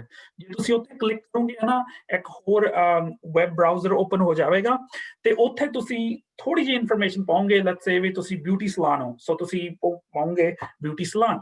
ਜੇ ਰੈਸਟੋਰੈਂਟ ਹੋ ਤੁਸੀਂ ਰੈਸਟੋਰੈਂਟ ਪਾਓਗੇ ਤੇ ਤੁਹਾਨੂੰ ਨੈਕਸਸ ਕੋਡ ਉੱਥੇ ਉਸ ਵੈਬਸਾਈਟ ਨੇ ਦੇ ਦੇਣਾ ਹੈਗਾ। ਤੇ ਕਈ ਬਿਜ਼ਨੈਸਸ ਦੇ ਵਿੱਚ ਸਬ ਕੈਟਾਗਰੀਜ਼ ਵੀ ਹੈਗੀ ਆ। ਫॉर एग्जांपल ਤੁਸੀਂ ਰੈਸਟੋਰੈਂਟ ਪਾਇਆ, ਰੈਸਟੋਰੈਂਟ ਦੇ ਥੱਲੇ ਸੈਕੰਡ ਸਬ ਕੈਟਾਗਰੀ ਹੋਵੇਗੀ ਇਹ ਫੁੱਲ ਸਰਵ ਰੈਸਟੋਰੈਂਟ ਆ, ਟੇਕ ਆਊਟ ਆ, ਡਿਲੀਵਰੀ ਓਨਲੀ ਆ, ਤਾਂ ਉਹ ਡਿਟਰਮਿਨ ਕਰਦਾ Nexus code.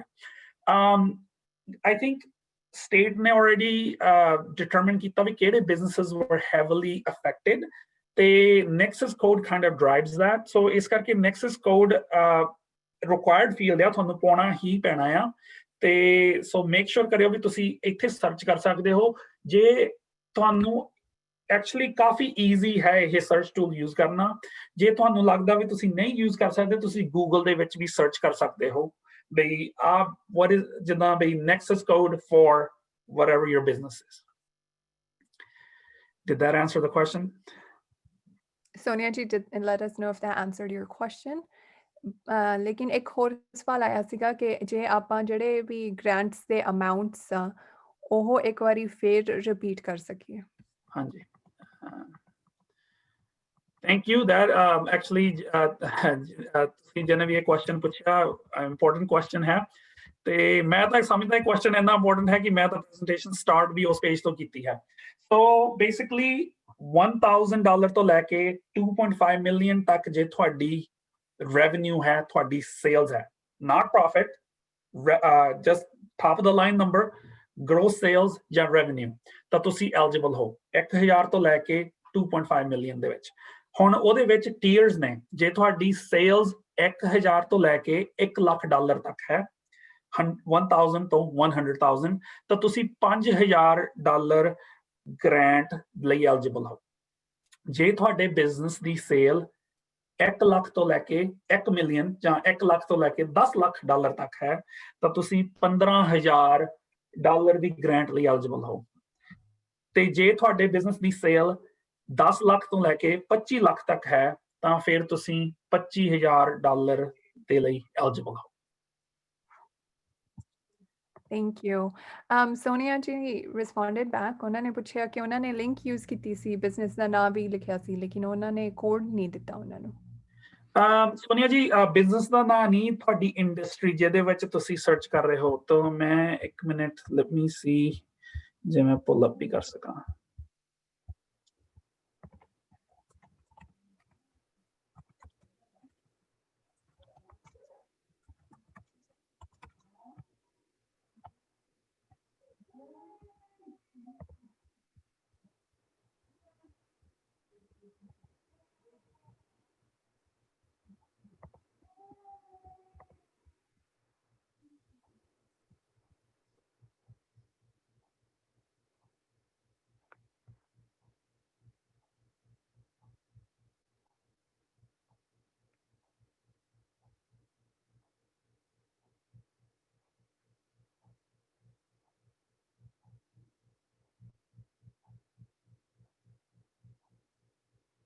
believe they also put the link in the chat box ਜੇ ਤੁਹਾਨੂੰ ਉੱਥੇ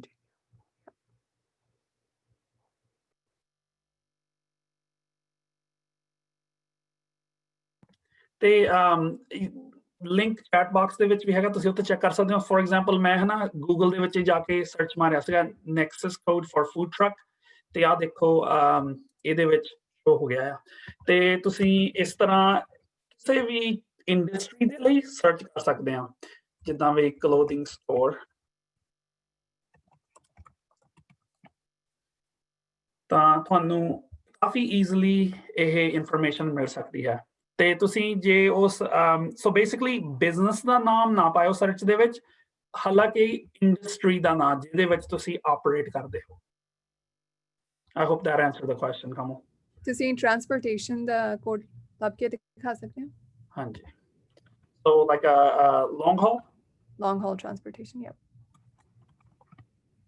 So trucking ਦੇ ਥੱਲੇ logistics ਨੇ, compliance ਨੇ, so let's say we logistics, ਤਾਂ ਆ ਜਨਰਲ ਫreight ਦਾ ਨੈਕਸਸ ਕੋਡ ਹੈਗਾ ਆ ਜੀ, ਤੇ ਉਹ ਸ਼ੋ ਕਰਦਾ ਆ। ਠੀਕ ਹੈ ਜੀ। So Sonia ji ਦਾ ਹੈਗਾ ਵਾ my business is educational consulting or business consulting, so ਉਹਦੇ ਵਿੱਚ let's see if we can help her. ਤੇ business consulting ਦੇ ਥੱਲੇ I think categories ਹੋਣੀਆਂ ਨੇ, because ਮੈਨੂੰ ਪਤਾ ਕਾਫੀ broad ਹੈ, ਤੇ other management consulting services, that's the closest thing. ਤੇ Ernesto, if you can hear me, can you please do a search on that website for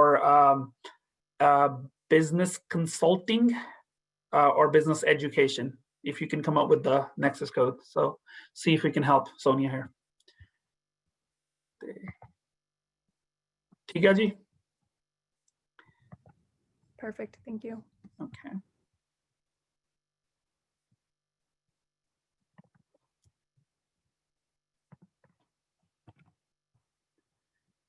okay ਜੀ, ਸੋ ਤੁਸੀਂ ਫੇਜ਼ 1 ਐਪਲੀਕੇਸ਼ਨ ਦਾ fill out ਕਰ ਲਿਆ ਹੈਗਾ, ਤੇ ਤੁਹਾਨੂੰ ਈਮੇਲ ਦੇ ਵਿੱਚ ਤੁਹਾਡਾ ਲੌਗਇਨ ਤੇ ਪਾਸਵਰਡ ਆਵੇਗਾ। ਤੇ ਜਦੋਂ ਤੁਸੀਂ ਉਹ ਪਾਸਵਰਡ ਲੌਗਇਨ ਕਰਨਾ ਹੈਗਾ ਪਹਿਲੀ ਵਾਰੀ, ਤਾਂ ਤੁਹਾਨੂੰ ਪਾਸਵਰਡ ਚੇਂਜ ਕਰਨਾ ਪਏਗਾ। ਟਿਪੀਕਲ ਪਾਸਵਰਡ ਆ ਇੱਕ ਐਲਫਾ ਨਿਊਮੈਰਿਕ ਤੇ ਕੈਪੀਟਲ A ਤੇ ਐਟਲੀਸਟ 1 ਨੰਬਰ ਤੇ ਕੈਰੈਕਟਰ ਤੁਹਾਨੂੰ ਵਰਤਣਾ ਪਵੇਗਾ। ਤੇ ਉਹ ਫਿਰ ਜਦੋਂ ਤੁਸੀਂ ਲੌਗਇਨ ਕਰੋਗੇ ਤਾਂ ਤੁਸੀਂ ਡਾਕੂਮੈਂਟਸ ਅਪਲੋਡ ਕਰ ਸਕਦੇ ਹੋ।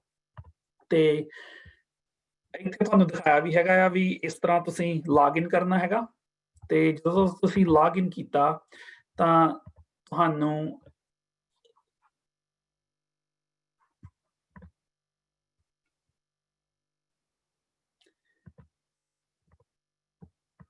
sorry, I'm going the wrong way.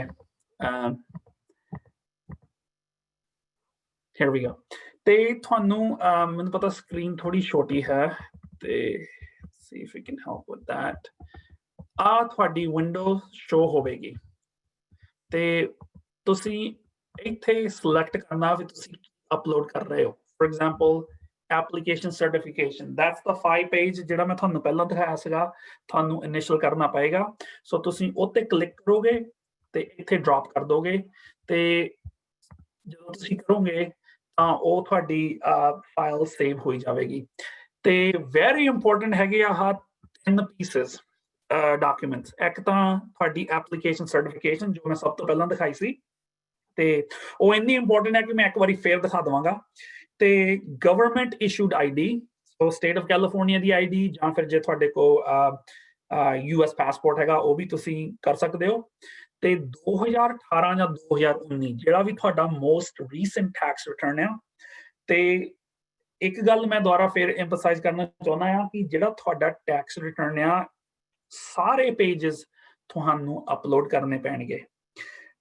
ਜੇ ਤੁਹਾਨੂੰ ਲੱਗਦਾ ਵੀ ਇਹ ਪੇਜ ਇੰਪੋਰਟੈਂਟ ਨਹੀਂ ਹੈਗਾ, ਪਲੀਜ਼ ਅਪਲੋਡ ਕਰ ਦਿਓ, ਕਿਉਂਕਿ ਜੇ ਇੱਕ ਅੱਧਾ ਪੇਜ ਮਿਸਿੰਗ ਹੋਇਆ ਤਾਂ ਉਹਨਾਂ ਨੇ ਸ਼ਾਇਦ ਤੁਹਾਡੀ ਐਪਲੀਕੇਸ਼ਨ ਹੋਲਡ ਤੇ ਪਾ ਦੇਣੀ। ਸੋ ਪਲੀਜ਼ ਮੇਕ ਸ਼ੋਰ ਵੀ every single page tax return ਦਾ ਅਪਲੋਡ ਕੀਤਾ ਗਿਆ ਹੈ।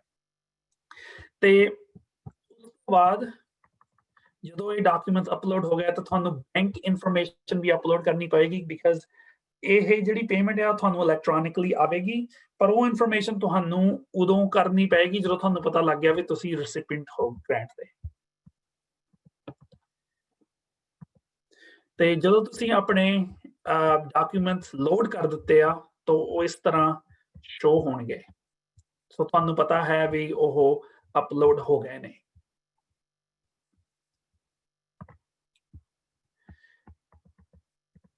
ਤੇ ਨੈਕਸਟ ਆਫ ਜਿਹੜੀ ਆਪਾਂ ਗੱਲ ਕਰਦੇ ਸੀਗੇ ਵੀ ਜਿਹੜੀ ਇਹ ਪੇਮੈਂਟ ਹੈ ਉਹ ਤੁਹਾਨੂੰ ਇਲੈਕਟ੍ਰੋਨਿਕਲੀ ਤੁਹਾਡੇ ਬੈਂਕ ਅਕਾਊਂਟ ਦੇ ਵਿੱਚ ਆ ਜਾਵੇਗੀ ਤੇ ਉਹ ਤੁਸੀਂ ਆਪਣਾ ਬੈਂਕ ਅਕਾਊਂਟ ਲਿੰਕ ਕਰ ਸਕਦੇ ਹੋ। ਤੇ ਜੇ ਤੁਹਾਡੇ ਕੋਲ ਆਨਲਾਈਨ ਐਕਸੈਸ ਹੈਗਾ ਆ ਤਾਂ ਉਹ ਤੁਸੀਂ ਆਪਣੀ ਬੈਂਕ ਅਕਾਊਂਟ ਨੂੰ ਆਟੋਮੈਟਿਕਲੀ ਟਾਈ ਕਰ ਸਕਦੇ ਹੋ। ਫॉर ਐਗਜ਼ਾਮਪਲ ਜਦ ਤੁਸੀਂ ਜਾਓਗੇ ਤੇ ਉੱਥੇ ਤੁਸੀਂ ਸਿਲੈਕਟ ਕਰ ਸਕਦੇ ਹੋ ਕਿਹੜੀ ਤੁਹਾਡੀ ਬੈਂਕ ਹੈ, Wells Fargo, bank of America, PNC ਤੇ ਤੁਹਾਡਾ ਆਨਲਾਈਨ ਜਿਹੜਾ ਵੀ ਲੌਗਇਨ ਇਨਫੋਰਮੇਸ਼ਨ ਹੋਵੇਗੀ ਤੁਸੀਂ ਉਹਦੇ ਵਿੱਚ ਟਾਈਪ ਇਨ ਕਰੋਗੇ ਤਾਂ ਤੁਹਾਡੀ bank account information automatically link ਹੋ ਜਾਵੇਗੀ। ਤੇ that concludes the for-profit part of the presentation. Kamal, is there any questions about for-profit? They also, do we have anybody that is actually a non-profit? Because it is a little bit of a different process for that.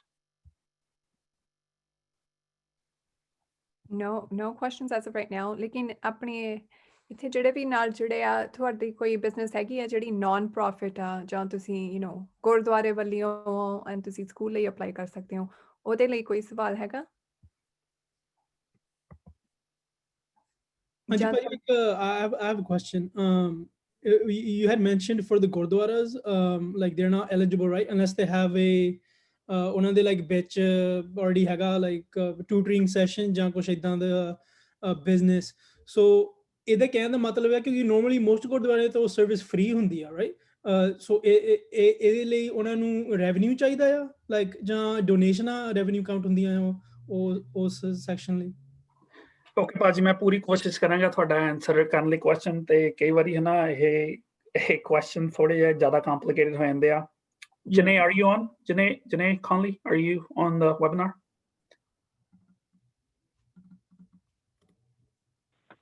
I am here. Can you hear me? Yeah, Janae, I'm going to ask you the question in English in just about a minute, but let me try to explain it in Punjabi first, okay? So the question basically is that some of the services, I'm going to give you time to kind of think about the answer, that some of the services that the churches are providing, they're free services. For example, even the non-religious type services, for example, if the education piece or the daycare piece, if it's non-revenue generated, are they still eligible to apply? So kind of think about that. And in the meantime, I'm going to try to answer the question best of my ability. ਭਾਜੀ ਦੇਖੋ ਜਿੱਦਾਂ ਹਨਾ ਬਈ ਕਈ ਗੁਰਦੁਆਰੇ ਨੇ ਮੈਨੂੰ ਪਤਾ ਆ ਵੀ ਉਹ ਫॉर ਫੀਸ ਸਰਵਿਸ ਚਾਰਜ ਕਰਦੇ ਨੇ ਐਜੂਕੇਸ਼ਨ ਫੀਸ ਦੇ ਲਈ।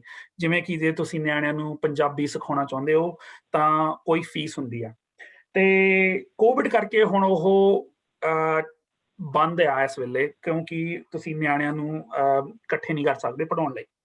ਤੇ ਜੇ ਉਹਨਾਂ ਦੀ ਉਹ ਫੀ ਸਰਵਿਸ ਨੂੰ ਅਫੈਕਟ ਹੋਇਆ ਹੈਗਾ ਤਾਂ ਤੁਸੀਂ ਡੈਫੀਨਿਟਲੀ ਉਹਦੇ ਲਈ ਅਪਲਾਈ ਕਰ ਸਕਦੇ ਹੋ। ਪਰ ਜੇ ਰਿਲੀਜੀਅਸ ਰਿਲੇਟਡ ਸਰਵਿਸ ਆ ਉਹਦੇ ਲਈ ਤੁਸੀਂ ਨਹੀਂ ਅਪਲਾਈ ਕਰ ਸਕਦੇ ਹੈਗੇ। ਇਹ ਹੈਗਾ ਆ kind of the line between the to. ਤੇ ਮੈਂ ਤੁਹਾਡਾ ਕੁਐਸਚਨ ਆਨਸਰ ਕੀਤਾ? ਜੀ yeah, definitely. I mean, ਮੈਂ ਤਾਂ ਮਾਈ ਕਲੈਰੀਫਿਕੇਸ਼ਨ ਲੈਣੀ ਸੀ ਜੇ ਕਿਸੇ ਸੇਵਾਦਾਰਾਂ ਨੇ ਅੱਗੇ ਪੁੱਛਿਆ, so definitely thank you for your help. Janae, do you have you thought about the answer? Right now we have Trevor. Are you online? If he can unmute his mic, I'm going to defer that question to, we have a Lindustry expert online. So the short answer is no. A church is not eligible. If the church has a companion nonprofit that engages in secular activity like a school or a daycare or something like that, that would be eligible so long as it is registered as a nonprofit and it files a 990. Okay, thank you. Thank you, Trevor. That's actually perfect. So I think ਆਪਾਂ ਨੂੰ answer ਜ਼ਿਆਦਾ clear ਮਿਲਿਆ ਹੈ। So ਜੇ ਗੁਰਦੁਆਰੇ ਨੇ apply ਕਰਨਾ ਹੈ ਤਾਂ most likely by separate non profit ਹੋਣੀ ਚਾਹੀਦੀ ਆ ਸਕੂਲ ਦੇ ਲਈ ਤੇ ਜਾਂ ਡੇ ਕੇਅਰ ਟਾਈਪ ਸਰਵਿਸ ਦੇ ਲਈ ਜਾਂ ਕੋਈ ਹੋਰ ਵੀ ਥਰਡ ਟਾਈਪ ਕੋਈ ਵੀ ਸਰਵਿਸ ਜਿਹੜਾ ਗੁਰਦੁਆਰਾ ਪ੍ਰੋਵਾਈਡ ਕਰ ਰਿਹਾ ਹੈ ਕਮਿਊਨਿਟੀ ਦੇ ਲਈ ਤੇ ਐਸ ਲੌਂਗ ਐਜ਼ ਉਹ ਗੁਰਦੁਆਰੇ ਤੋਂ ਸੈਪਰੇਟ ਹੈ। Awesome. Thank you. ਹਾਂਜੀ। Also, I have included in the chat box a link directly to the SBA for the May 6th list of all industries. And so if they click on that link in the chat, it can take them right to a downloadable version to get that table. All right, thank you. You're welcome. Okay, ਤੇ I think ਬਈ ਆਪਣਾ presentation part ਤਾਂ cover ਹੋ ਗਿਆ ਆ। So ਤੁਹਾਡਾ ਕੋਈ ਵੀ question ਹੋਵੇ please feel free to ask। ਹੁਣ ਤੁਹਾਡਾ chance ਹੈਗਾ ਆ ਤੇ ਜੇ ਤੁਸੀਂ ਕੋਈ ਵੀ question ਸੋਚ ਰਹੇ ਹੋ most likely ਕੋਈ ਹੋਰ ਜਾਣਾ ਵੀ same question ਸੋਚ ਰਿਹਾ ਹੋਵੇ ਸ਼ਾਇਦ ਪੁੱਛਣਾ ਨਾ ਮੰਗਦਾ ਹੋਵੇ।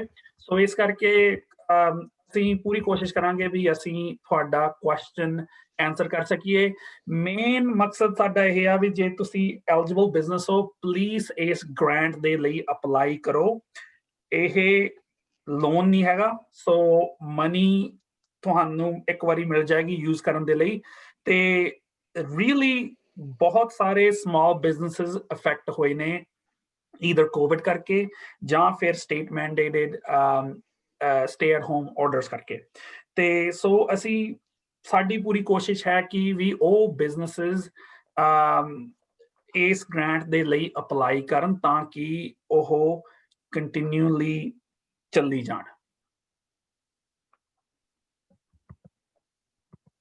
ਮੇਰੇ ਕੋਲ ਇੱਕ ਸਵਾਲ ਹੈਗਾ ਵਾ ਕਿ ਜਿਹੜੇ ਵੀ ਜੇ ਅਪਰੂਵ ਹੋ ਜਾਂਦੇ ਆਪਾਂ ਇਹ ਗ੍ਰਾਂਟ ਲਈ ਉਸ ਤੋਂ ਬਾਅਦ ਸਾਨੂੰ ਕੋਈ ਫੋਲੋ ਅਪ ਡਾਕੂਮੈਂਟੇਸ਼ਨ ਪ੍ਰੋਵਾਈਡ ਕਰਨੀ ਪਊ ਜਾਂ ਰਸੀਦਾਂ ਕਿਤੇ ਅਸੀਂ ਪੈਸੇ ਖਰਚੇ ਆ ਵਗੈਰਾ, right? Do we have to prove anything after we are qualified for the grant? Okay, that ਬਹੁਤ ਹੀ ਵਧੀਆ ਕੁਐਸਚਨ ਆ ਕਰਕੇ PPP ਦੇ ਵਿੱਚ ਇਹੋ ਜਿਹੀ ਤੇ ਹੋਰ ਗ੍ਰਾਂਟਸ ਪ੍ਰੋਗਰਾਮ ਦੇ ਵਿੱਚ ਇਹੋ ਕਈ ਕੁਛ ਸੀਗਾ। Trevor, perhaps you can answer this question. I just want to make sure that I'm accurate. The question is that, is there some follow-up needed from the business owner after they receive the grant? Do they have to keep their receipt for the money spent for the expenditure? Or yes, is there? Yes, they do. So they have to keep 3 years. And it's unclear if there's any actual process at the moment where they would have to submit that, but it would only be on an audit. Okay, So but at the moment not, there isn't a scheduled time or a place where you would upload receipts or anything like that. okay, thank you. So basically ਤੁਹਾਨੂੰ ਵੈਸੇ ਹੀ ਰੱਖਣੀਆਂ ਚਾਹੀਦੀਆਂ ਰਸੀਦਾਂ 3 ਸਾਲ ਦੇ ਲਈ just in case ਬਈ ਤੁਸੀਂ audited ਹੁੰਦੇ ਆ ਪਰ ਪ੍ਰੋਗਰਾਮ ਦੀ ਕੋਈ ਇਹੋ ਜਿਹੀ ਰਿਕੁਆਇਰਮੈਂਟ ਨਹੀਂ ਹੈ ਕਿ ਬਈ ਉਹ ਤੁਹਾਨੂੰ ਕਹਿਣ ਵੀ 6 ਮਹੀਨੇ ਬਾਅਦ ਸਾਨੂੰ ਆਹ ਸਬਮਿਟ ਕਰੋ। Thank you. ਤੇ ਆਈ ਥਿੰਕ ਮੇਰਾ ਦੂਜਾ ਸਵਾਲ ਸੀਗਾ ਜੇ ਆਪਾਂ ਰਾਊਂਡ 1 ਦੇ ਵਿੱਚ ਕੋਈ ਵੀ ਕਾਰਨ ਕਰਕੇ ਨਾ ਦਿੱਤੀ ਜਾਂਦੀ ਹੈ ਸਾਨੂੰ ਕਿ ਅਸੀਂ ਨਹੀਂ ਐਲੀਜੀਬਲ ਇਹ ਗ੍ਰਾਂਟ ਲਈ ਅਸੀਂ ਦੂਜੇ ਰਾਊਂਡ ਦੇ ਵਿੱਚ ਸਾਰਾ ਕੁਝ ਠੀਕ ਠਾਕ ਕਰਕੇ right paper get our papers in order ਫਿਰ ਅਪਲਾਈ ਕਰ ਸਕਦੇ ਹਾਂ ਜਾਂ ਨਹੀਂ? ਸੋ ਲੈਂਡਸਟਰੀ ਦਾ ਕਹਿਣਾ ਹੈਗਾ ਵੀ ਤੁਸੀਂ ਹਨਾ ਸਭ ਕੁਝ ਕਰੈਕਟ ਕਰੋ ਪਹਿਲੀ ਵਾਰੀ ਤੇ ਤੁਸੀਂ ਦੂਸਰੀ ਵਾਰੀ ਨਾ ਅਪਲਾਈ ਕਰੋ ਕਿਉਂਕਿ ਇਹਦਾ ਮਤਲਬ ਇਹ ਨਹੀਂ ਤੁਹਾਡੇ ਚਾਂਸਸ ਵੱਧ ਗਏ ਆ ਤੇ ਪਰ ਮੈਂ ਰਾਊਂਡ 1 ਤੇ ਰਾਊਂਡ 2 ਬਾਰੇ ਜ਼ਰੂਰ ਡਿਸਕ੍ਰਾਈਬ ਕਰਨਾ ਚਾਹੁੰਦਾ ਥੋੜਾ ਜਿਹਾ ਹੋਰ। ਸੋ ਹੁਣ ਇਸ ਵੇਲੇ ਰਾਊਂਡ 1 ਓਪਨ ਹੈ। ਇਹ ਰਾਊਂਡ 1 ਓਪਨ ਹੈਗਾ ਦਸੰਬਰ 30 ਤੋਂ ਲੈ ਕੇ ਜਨਵਰੀ 13 ਤੱਕ ਤੇ ਪਹਿਲਾਂ ਜਨਵਰੀ 8 ਤੱਕ ਸੀ ਉਹ 5 ਦਿਨ ਐਕਸਟੈਂਡ ਹੋ ਗਿਆ 13 ਤਰੀਕ ਤੱਕ। ਤੁਸੀਂ ਆਪਣੀ ਐਪਲੀਕੇਸ਼ਨ ਅਪਲਾਈ ਕਰਦੇ ਹੋ ਤੇ ਫਿਰ ਤੁਸੀਂ ਆਪਣੇ ਡਾਕੂਮੈਂਟ ਇਕੱਠੇ ਕਰਕੇ ਤੇ ਤੁਸੀਂ ਅਪਲੋਡ ਕਰ ਦਿੰਦੇ ਹੋ। ਲੈਂਡਸਟਰੀ ਨੇ ਤੁਹਾਡੀ ਐਪਲੀਕੇਸ਼ਨ ਦਾ ਸਕੋਰ ਕਾਰਡ ਬੇਸਿਕਲੀ ਕਰਨਾ ਹੈਗਾ। ਸੋ ਬੇਸਿਕਲੀ ਮੈਂ ਦੱਸਿਆ ਸੀਗਾ ਵੀ ਜਿਹੜੇ ਬਿਜ਼ਨੈਸਸ ਜਾਂ ਇੰਡਸਟਰੀ ਜ਼ਿਆਦਾ ਅਫੈਕਟਡ ਆ ਜਾਂ ਫਿਰ ਜਿਹੜੇ ਵੀ ਥੋੜੇ ਲੋ ਇਨਕਮ ਏਰੀਆਸ ਦੇ ਵਿੱਚ ਆਪਰੇਟ ਕਰਦੇ ਆ ਉਹਨਾਂ ਨੂੰ ਪਹਿਲ ਦਿੱਤੀ ਜਾਵੇਗੀ। ਸੋ ਬੇਸਿਕਲੀ ਤੁਹਾਡੀ ਕੰਪਲੀਟਡ ਐਪਲੀਕੇਸ਼ਨ ਨੂੰ ਸਕੋਰ ਦਿੱਤਾ ਜਾਵੇਗਾ ਤੇ ਐਟ ਦੈਟ ਪੁਆਇੰਟ ਤੁਸੀਂ ਅਪਰੂਵ ਹੋ ਗਏ। ਜੇ ਤੁਸੀਂ ਅਪਰੂਵ ਹੋ ਗਏ ਦੈਟਸ ਇਟ, ਤੇ ਤੁਹਾਨੂੰ ਮਨੀ ਮਿਲ ਗਈ ਆ। ਬੇਸਿਕਲੀ ਤੁਸੀਂ W9 ਸਬਮਿਟ ਕਰ ਦੇਣਾ, ਦੈਟਸ ਇਟ। ਲੈਟਸ ਸੇ ਤੁਹਾਨੂੰ ਨਹੀਂ ਮਿਲੀ, ਤੁਸੀਂ ਆਟੋਮੈਟਿਕਲੀ ਸੈਕੰਡ ਰਾਉਂਡ ਦੇ ਵਿੱਚ ਤੁਸੀਂ ਵੇਟ ਲਿਸਟ ਦੇ ਵਿੱਚ ਹੋ ਜਾਵੋਗੇ, ਤੇ ਉਸ ਦੇ ਵਿੱਚ ਐਪਲੀਕੇਸ਼ਨ ਦੁਬਾਰਾ ਫਿਰ ਓਪਨ ਹੋਵੇਗੀ ਤਾਂ ਕਿ ਨਵੇਂ ਬਿਜ਼ਨਸ ਜਿਹਨੀ ਪਹਿਲੀ ਵਾਰੀ ਅਪਲਾਈ ਨਹੀਂ ਕੀਤਾ ਉਹ ਵੀ ਅਪਲਾਈ ਕਰ ਸਕਣ। ਸੋ ਰਾਉਂਡ 1 ਦੇ ਵਿੱਚ 237 ਮਿਲੀਅਨ ਡਾਲਰ ਅਵੇਲੇਬਲ ਆ, ਤੇ ਰਾਉਂਡ 2 ਦੇ ਵਿੱਚ 237 ਮਿਲੀਅਨ ਡਾਲਰ ਅਵੇਲੇਬਲ ਆ। ਸੋ ਟੋਟਲ 475 ਮਿਲੀਅਨ ਡਾਲਰ ਇਹਦੇ ਲਈ ਅਵੇਲੇਬਲ ਹੈ ਇਸ ਪ੍ਰੋਗਰਾਮ ਦੇ ਲਈ। Thank you. ਜੇ ਤੁਹਾਡੇ ਕੋਲ ਅੱਜ ਕੋਈ ਸਵਾਲ ਹੈਗਾ ਜਾਂ ਕੋਈ ਕਲੈਰੀਫਿਕੇਸ਼ਨ ਚਾਹੀਦੀ ਆ, please unmute yourself and you can ask. Yeah, I have a question. ਭਾਜੀ ਬਸ ਕਮਲ ਭੈਣ ਜੀ ਨੇ ਜਿੱਦਾਂ ਕਿਹਾ ਬਈ ਫਰਸਟ ਰਾਉਂਡ ਸੈਕੰਡ ਰਾਉਂਡ, ਸੋ ਜਿੱਦਾਂ ਤੁਸੀਂ ਕਿਹਾ ਵੀ ਸਾਰਾ ਕੁਝ ਪਹਿਲਾਂ ਇਕੱਠਾ ਕਰਕੇ ਫੇਰ ਅਪਲਾਈ ਕਰੋ, ਰਾਈਟ? ਇਹ ਜਦੋਂ ਲਾਈਕ ਤੁਸੀਂ ਅਕਾਊਂਟ ਖੋਲ ਲਿਆ ਆ, ਜਦੋਂ ਨਹੀਂ ਤੁਹਾਨੂੰ ਲੌਗਇਨ ਯੂਜ਼ਰ ਨੇਮ ਪਾਸਵਰਡ ਭੇਜਤੀ, ਜਿੱਦਾਂ ਸੈਟਅਪ ਕਰ ਲਿਆ ਤੁਸੀਂ, ਉਹ ਐਪਲੀਕੇਸ਼ਨ ਤੁਸੀਂ ਲਾਈਕ ਸੇਵ ਕਰ ਸਕਦੇ ਵਿੱਚ, ਜਾਂ ਲਾਈਕ ਇੱਕ ਵਾਰੀ ਦੇ ਵਿੱਚ ਹੀ ਸਾਰਾ ਕੁਝ ਭਰਨਾ ਪੈਣਾ? Like, can you like log back in and log back out kind of? ਹਾਂਜੀ, ਤੁਸੀਂ ਐਪਲੀਕੇਸ਼ਨ ਸੇਵ ਕਰ ਸਕਦੇ ਹੋ। ਤੇ ਵੈਸੇ ਜਿਹੜਾ ਤੁਸੀਂ ਹਨਾ ਪਹਿਲਾਂ ਇਨਫੋਰਮੇਸ਼ਨ ਐਡ ਕਰਦੇ ਹੋ ਉਹ ਕਾਫੀ ਸਿੰਪਲੀਫਾਈਡ ਇਨਫੋਰਮੇਸ਼ਨ ਹੈ, ਠੀਕ ਹੈ ਜੀ। ਜਿੱਦਾਂ ਵੀ ਇਨਫੋਰਮੇਸ਼ਨ ਤੁਹਾਨੂੰ ਮੋਸਟ ਲਾਈਕਲੀ ਆਲਰੇਡੀ ਪਤਾ ਹੋਵੇਗੀ, ਤੇ ਥੋੜੀ ਜੀ ਔਖਾ ਆਉਂਦਾ ਟਾਈਮ ਡਾਕੂਮੈਂਟਸ ਅਪਲੋਡ ਕਰਨ ਲਈ। ਕਈ ਵਾਰੀ ਹੁੰਦਾ ਵੀ ਤੁਹਾਡਾ ਟੈਕਸ ਰਿਟਰਨ ਪੇਪਰ ਦੇ ਵਿੱਚ ਆ, PDF ਹੈ ਨਹੀਂਗਾ, ਜਾਂ ਫਿਰ ਤੁਹਾਨੂੰ ਇਹ ਨਹੀਂ ਪਤਾ ਵੀ ਤੁਸੀਂ ਆਪਣਾ ਬਿਜ਼ਨਸ ਲਾਇਸੈਂਸ ਕਿੱਥੇ ਰੱਖਿਆ ਆ। ਜੇ ਤੁਸੀਂ ਕਾਰਪੋਰੇਸ਼ਨ ਹੋ ਤੁਹਾਨੂੰ ਇਹ ਨਹੀਂ ਪਤਾ ਵੀ ਆਰਟੀਕਲ 1 ਕਾਰਪੋਰੇਸ਼ਨਸ ਕਿੱਥੇ ਆ, ਤੇ ਉਹ ਚੀਜ਼ਾਂ ਇਕੱਠੀਆਂ ਕਰਨ ਨੂੰ ਥੋੜਾ ਜਿਹਾ ਟਾਈਮ ਲੱਗਦਾ। ਇਨ ਜਨਰਲ ਲੈਂਡਿੰਗ ਦੇ ਵਿੱਚ ਜਿਹੜਾ ਮੇਰਾ ਐਕਸਪੀਰੀਅੰਸ ਆ, ਦਿਸ ਇਜ਼ ਵੇਅਰ ਜ਼ਿਆਦਾਤਰ ਬਿਜ਼ਨਸਿਸ ਫੇਲ ਹੋ ਜਾਂਦੇ ਬੇਸਿਕਲੀ, ਵੀ ਉਹ ਗਾਹਾਂ ਨਹੀਂ ਜਾਂਦੇ ਕਿਉਂਕਿ ਉਹਨਾਂ ਤੋਂ ਪੇਪਰ ਵਰਕ ਇਕੱਠਾ ਨਹੀਂ ਹੋਇਆ। ਤੇ ਸੋ ਇਟਸ ਇੰਪੋਰਟੈਂਟ ਆ ਵੀ ਉਹ ਪੇਪਰ ਵਰਕ ਇਕੱਠਾ ਕੀਤਾ ਜਾਵੇ, ਤੇ ਉਹਨਾਂ ਨੇ ਜਿਹੜੀ ਜਿੱਦਾਂ ਸ਼ਰਤਾਂ ਰੱਖੀਆਂ ਨੇ ਜਾਂ ਜਿਹੜੇ ਰਿਕੁਆਇਰਡ ਡਾਕੂਮੈਂਟਸ ਨੇ ਉਹ ਬਹੁਤ ਜ਼ਿਆਦਾ ਨਹੀਂ ਹੈਗੇ, ਬਹੁਤ ਹੀ ਘੱਟ। ਜਿੱਦਾਂ ਵੀ ਤੁਹਾਨੂੰ 1 ਸਾਲ ਦਾ ਟੈਕਸ ਰਿਟਰਨ ਚਾਹੀਦਾ ਆ, ਤੁਹਾਨੂੰ ਗਵਰਨਮੈਂਟ ਇਸ਼ੂ ID ਚਾਹੀਦੀ ਆ, ਤਾਂ ਜੇ ਤੁਹਾਡੇ ਕੋਲ ਬਿਜ਼ਨਸ ਲਾਇਸੈਂਸ ਹੈ ਤਾਂ ਤੁਸੀਂ ਬਿਜ਼ਨਸ ਲਾਇਸੈਂਸ ਆ, ਤੇ ਜੇ ਤੁਸੀਂ ਸਟੇਟ ਸੈਕਟਰੀ ਆਫ ਸਟੇਟ ਨਾ ਕੀਤਾ ਹੈ ਫਾਈਲ ਤਾਂ ਤੁਸੀਂ ਉਹ ਅਪਲੋਡ ਕਰਦੇ ਹੋ। ਤੇ ਬੇਸਿਕਲੀ ਕੋਸ਼ਿਸ਼ ਇਹੀ ਕਰਿਓ ਵੀ ਤੁਹਾਡਾ ਹਨਾ ਐਪਲੀਕੇਸ਼ਨ ਕੰਪਲੀਟ ਆ ਤੇ ਤੁਸੀਂ ਅਪਲਾਈ ਕਰੋ। ਤੇ ਤੁਸੀਂ ਇਨਕੰਪਲੀਟ ਐਪਲੀਕੇਸ਼ਨ ਦੇ ਵਿੱਚ ਜਾਂ ਫਿਰ ਤੁਸੀਂ ਫਿਰ ਡਾਕੂਮੈਂਟਸ ਅਪਲੋਡ ਨਹੀਂ ਕੀਤੇ, ਫਿਰ ਤੁਸੀਂ ਮੇਰੇ ਹਿਸਾਬ ਨਾਲ ਤੁਹਾਡੇ ਲਈ ਬਿਹਤਰ ਇਹੀ ਰਹੂਗਾ ਵੀ ਤੁਸੀਂ ਸੈਕੰਡ ਰਾਉਂਡ ਲਈ ਵੇਟ ਕਰ ਲਓ ਤੇ ਉਦੋਂ ਇੱਕ ਵਾਰੀ ਸਭ ਕੁਝ ਅਪਲਾਈ ਕਰ ਦਿਓ। ਤੇ ਮੈਂ ਹੁਣ ਕਿਸੇ ਇੰਡੀਵਿਜੂਅਲ ਨੂੰ ਰეკਮੈਂਡੇਸ਼ਨ ਨਹੀਂ ਦੇ ਰਿਹਾ ਕਿਉਂਕਿ ਮੈਂ ਰეკਮੈਂਡੇਸ਼ਨ ਦੇ ਵੀ ਨਹੀਂ ਸਕਦਾ। ਤੁਸੀਂ ਡਿਟਰਮਨ ਕਰੋ ਵੀ ਤੁਹਾਡੇ ਦੇ ਲਈ ਤੁਹਾਡੀ ਕੀ ਬੈਸਟ ਆ, ਪਰ ਮੇਰੇ ਹਿਸਾਬ ਨਾਲ ਤੁਹਾਡੇ ਚਾਂਸਸ ਬਹੁਤ ਜ਼ਿਆਦਾ ਵੱਧ ਜਾਓਗੇ ਜਦ ਤੁਹਾਡੀ ਸਾਰੀ ਇਨਫੋਰਮੇਸ਼ਨ ਇਕੱਠੀ ਆ ਤਾਂ ਤੁਸੀਂ ਉਹਦਾ ਅਪਲੋਡ ਕਰ ਰਹੇ। ਠੀਕ ਹੈ ਜੀ, ਥੈਂਕ ਯੂ ਭਾਜੀ। ਹੋਰ ਕੋਈ ਸਵਾਲ ਕਿਸੇ ਕੋਲ ਹੈਗਾ? ਨਾਲੇ ਜੇ ਤੁਹਾਡਾ ਕੋਈ ਵੀ ਤੁਹਾਡੇ ਆਪਣੇ ਬਿਜ਼ਨਸ ਦੇ ਸਹਿਤ ਕੋਈ ਕੁਐਸਚਨ ਹੋਵੇ, ਜਿਵੇਂ ਜਿਹੜਾ ਵੀ ਤੁਹਾਨੂੰ ਲੱਗਦਾ ਵੀ ਥੋੜੀ ਹੋਰ ਐਕਸਪਲੇਨੇਸ਼ਨ ਦੀ ਲੋੜ ਆ, ਤੇ ਤੁਸੀਂ ਜਕਾਰਾ ਨੇ ਹਾਟਲਾਈਨ ਵੀ ਸੈਟਅਪ ਕੀਤੀ ਆ। Kamal, can you please put that chat line, the hotline in the chat? They also, Ernesto, can you please put in my email address in the chat? So मैं अपनी email भी इत्थे share कर दिना आ, ते जकारा ने hotline भी share कर देनी आ, ते जे वो question कोई नहीं answer कर सकते ਤਾਂ most likely they will try their best ਵੀ ਤੁਹਾਡੇ ਲਈ ਉਹ answer ਲੱਭ ਸਕੀਏ। ਜ਼ਰੂਰ। ਇੱਕ ਮੇਰਾ ਆਖਰੀ ਸਵਾਲ ਸੀ, ਦੋ ਐਕਚੁਅਲੀ ਸਵਾਲ ਸੀਗੇ। ਇੱਕ ਕਿ ਆਪਾਂ ਨੂੰ ਇਹ ਜਿਹੜੀ ਗ੍ਰਾਂਟ ਮਿਲੂਗੀ ਟੈਕਸ ਦੇ ਵਿੱਚ ਦਿਖਾਉਣੀ ਪੈਣੀ ਆ ਜਾਂ ਨਹੀਂ, ਤੇ ਦੂਜੀ ਹੈਗਾ ਵਾ ਕਿ ਜੇ ਕੋਈ ਜਾਣਾ ਅਨਡਾਕੂਮੈਂਟਡ ਆ, ਉਹਨਾਂ ਕੋਲੇ ਆਪਦੇ ਡਾਕੂਮੈਂਟ ਪੂਰੇ ਸ਼ਾਇਦ ਨਾ ਹੋਣ ਲੇਕਿਨ ਉਹਨਾਂ ਕੋਲ ਬਿਜ਼ਨਸ ਹੈਗਾ ਵਾ, ਉਹ ਵੀ ਅਪਲਾਈ ਕਰ ਸਕਦੇ ਆ ਇਹ ਗ੍ਰਾਂਟ ਲਈ? Okay. I am not a CPA or a legal representative, therefore I cannot give you legal advice. So, okay. Basically, so far ਜਿਹੜਾ ਸਾਡਾ ਐਕਸਪੀਰੀਅੰਸ ਹੈ, ਜਿੱਦਾਂ SBA ਨੇ ਮਨੀ ਜਿਹੜੀ ਮਾਫ ਕੀਤੀ ਸੀ ਤਾਂ ਉਹਨਾਂ ਨੇ ਸਾਨੂੰ ਇਹ ਡਾਇਰੈਕਸ਼ਨ ਦਿੱਤੀ ਆ ਵੀ ਉਹ ਤੁਸੀਂ 1099 ਪ੍ਰੋਡਿਊਸ ਕਰਕੇ ਬਿਜ਼ਨੈਸਸ ਨੂੰ ਭੇਜੋ ਤਾਂ ਕਿ ਵੀ ਉਹਨਾਂ ਲਈ ਇਹ ਇਨਕਮ ਆ ਤੇ ਜੇ ਤੁਹਾਨੂੰ ਮੋਸਟ ਲਾਈਕਲੀ ਗਵਰਨਮੈਂਟ ਵੱਲੋਂ ਫ੍ਰੀ ਪੈਸੇ ਮਿਲ ਰਹੇ ਆ ਮੋਸਟ ਲਾਈਕਲੀ ਚਾਂਸਸ ਇਹੀ ਆ ਵੀ ਤੁਹਾਨੂੰ ਐਜ਼ ਅ ਇਨਕਮ ਰਿਪੋਰਟ ਕਰਨਾ ਪਵੇਗਾ ਪਰ ਮੈਂ ਫਿਰ ਵੀ ਕਲੀਅਰਿਫਿਕੇਸ਼ਨ ਲਈ ਇਹ question Trevor, are you still there?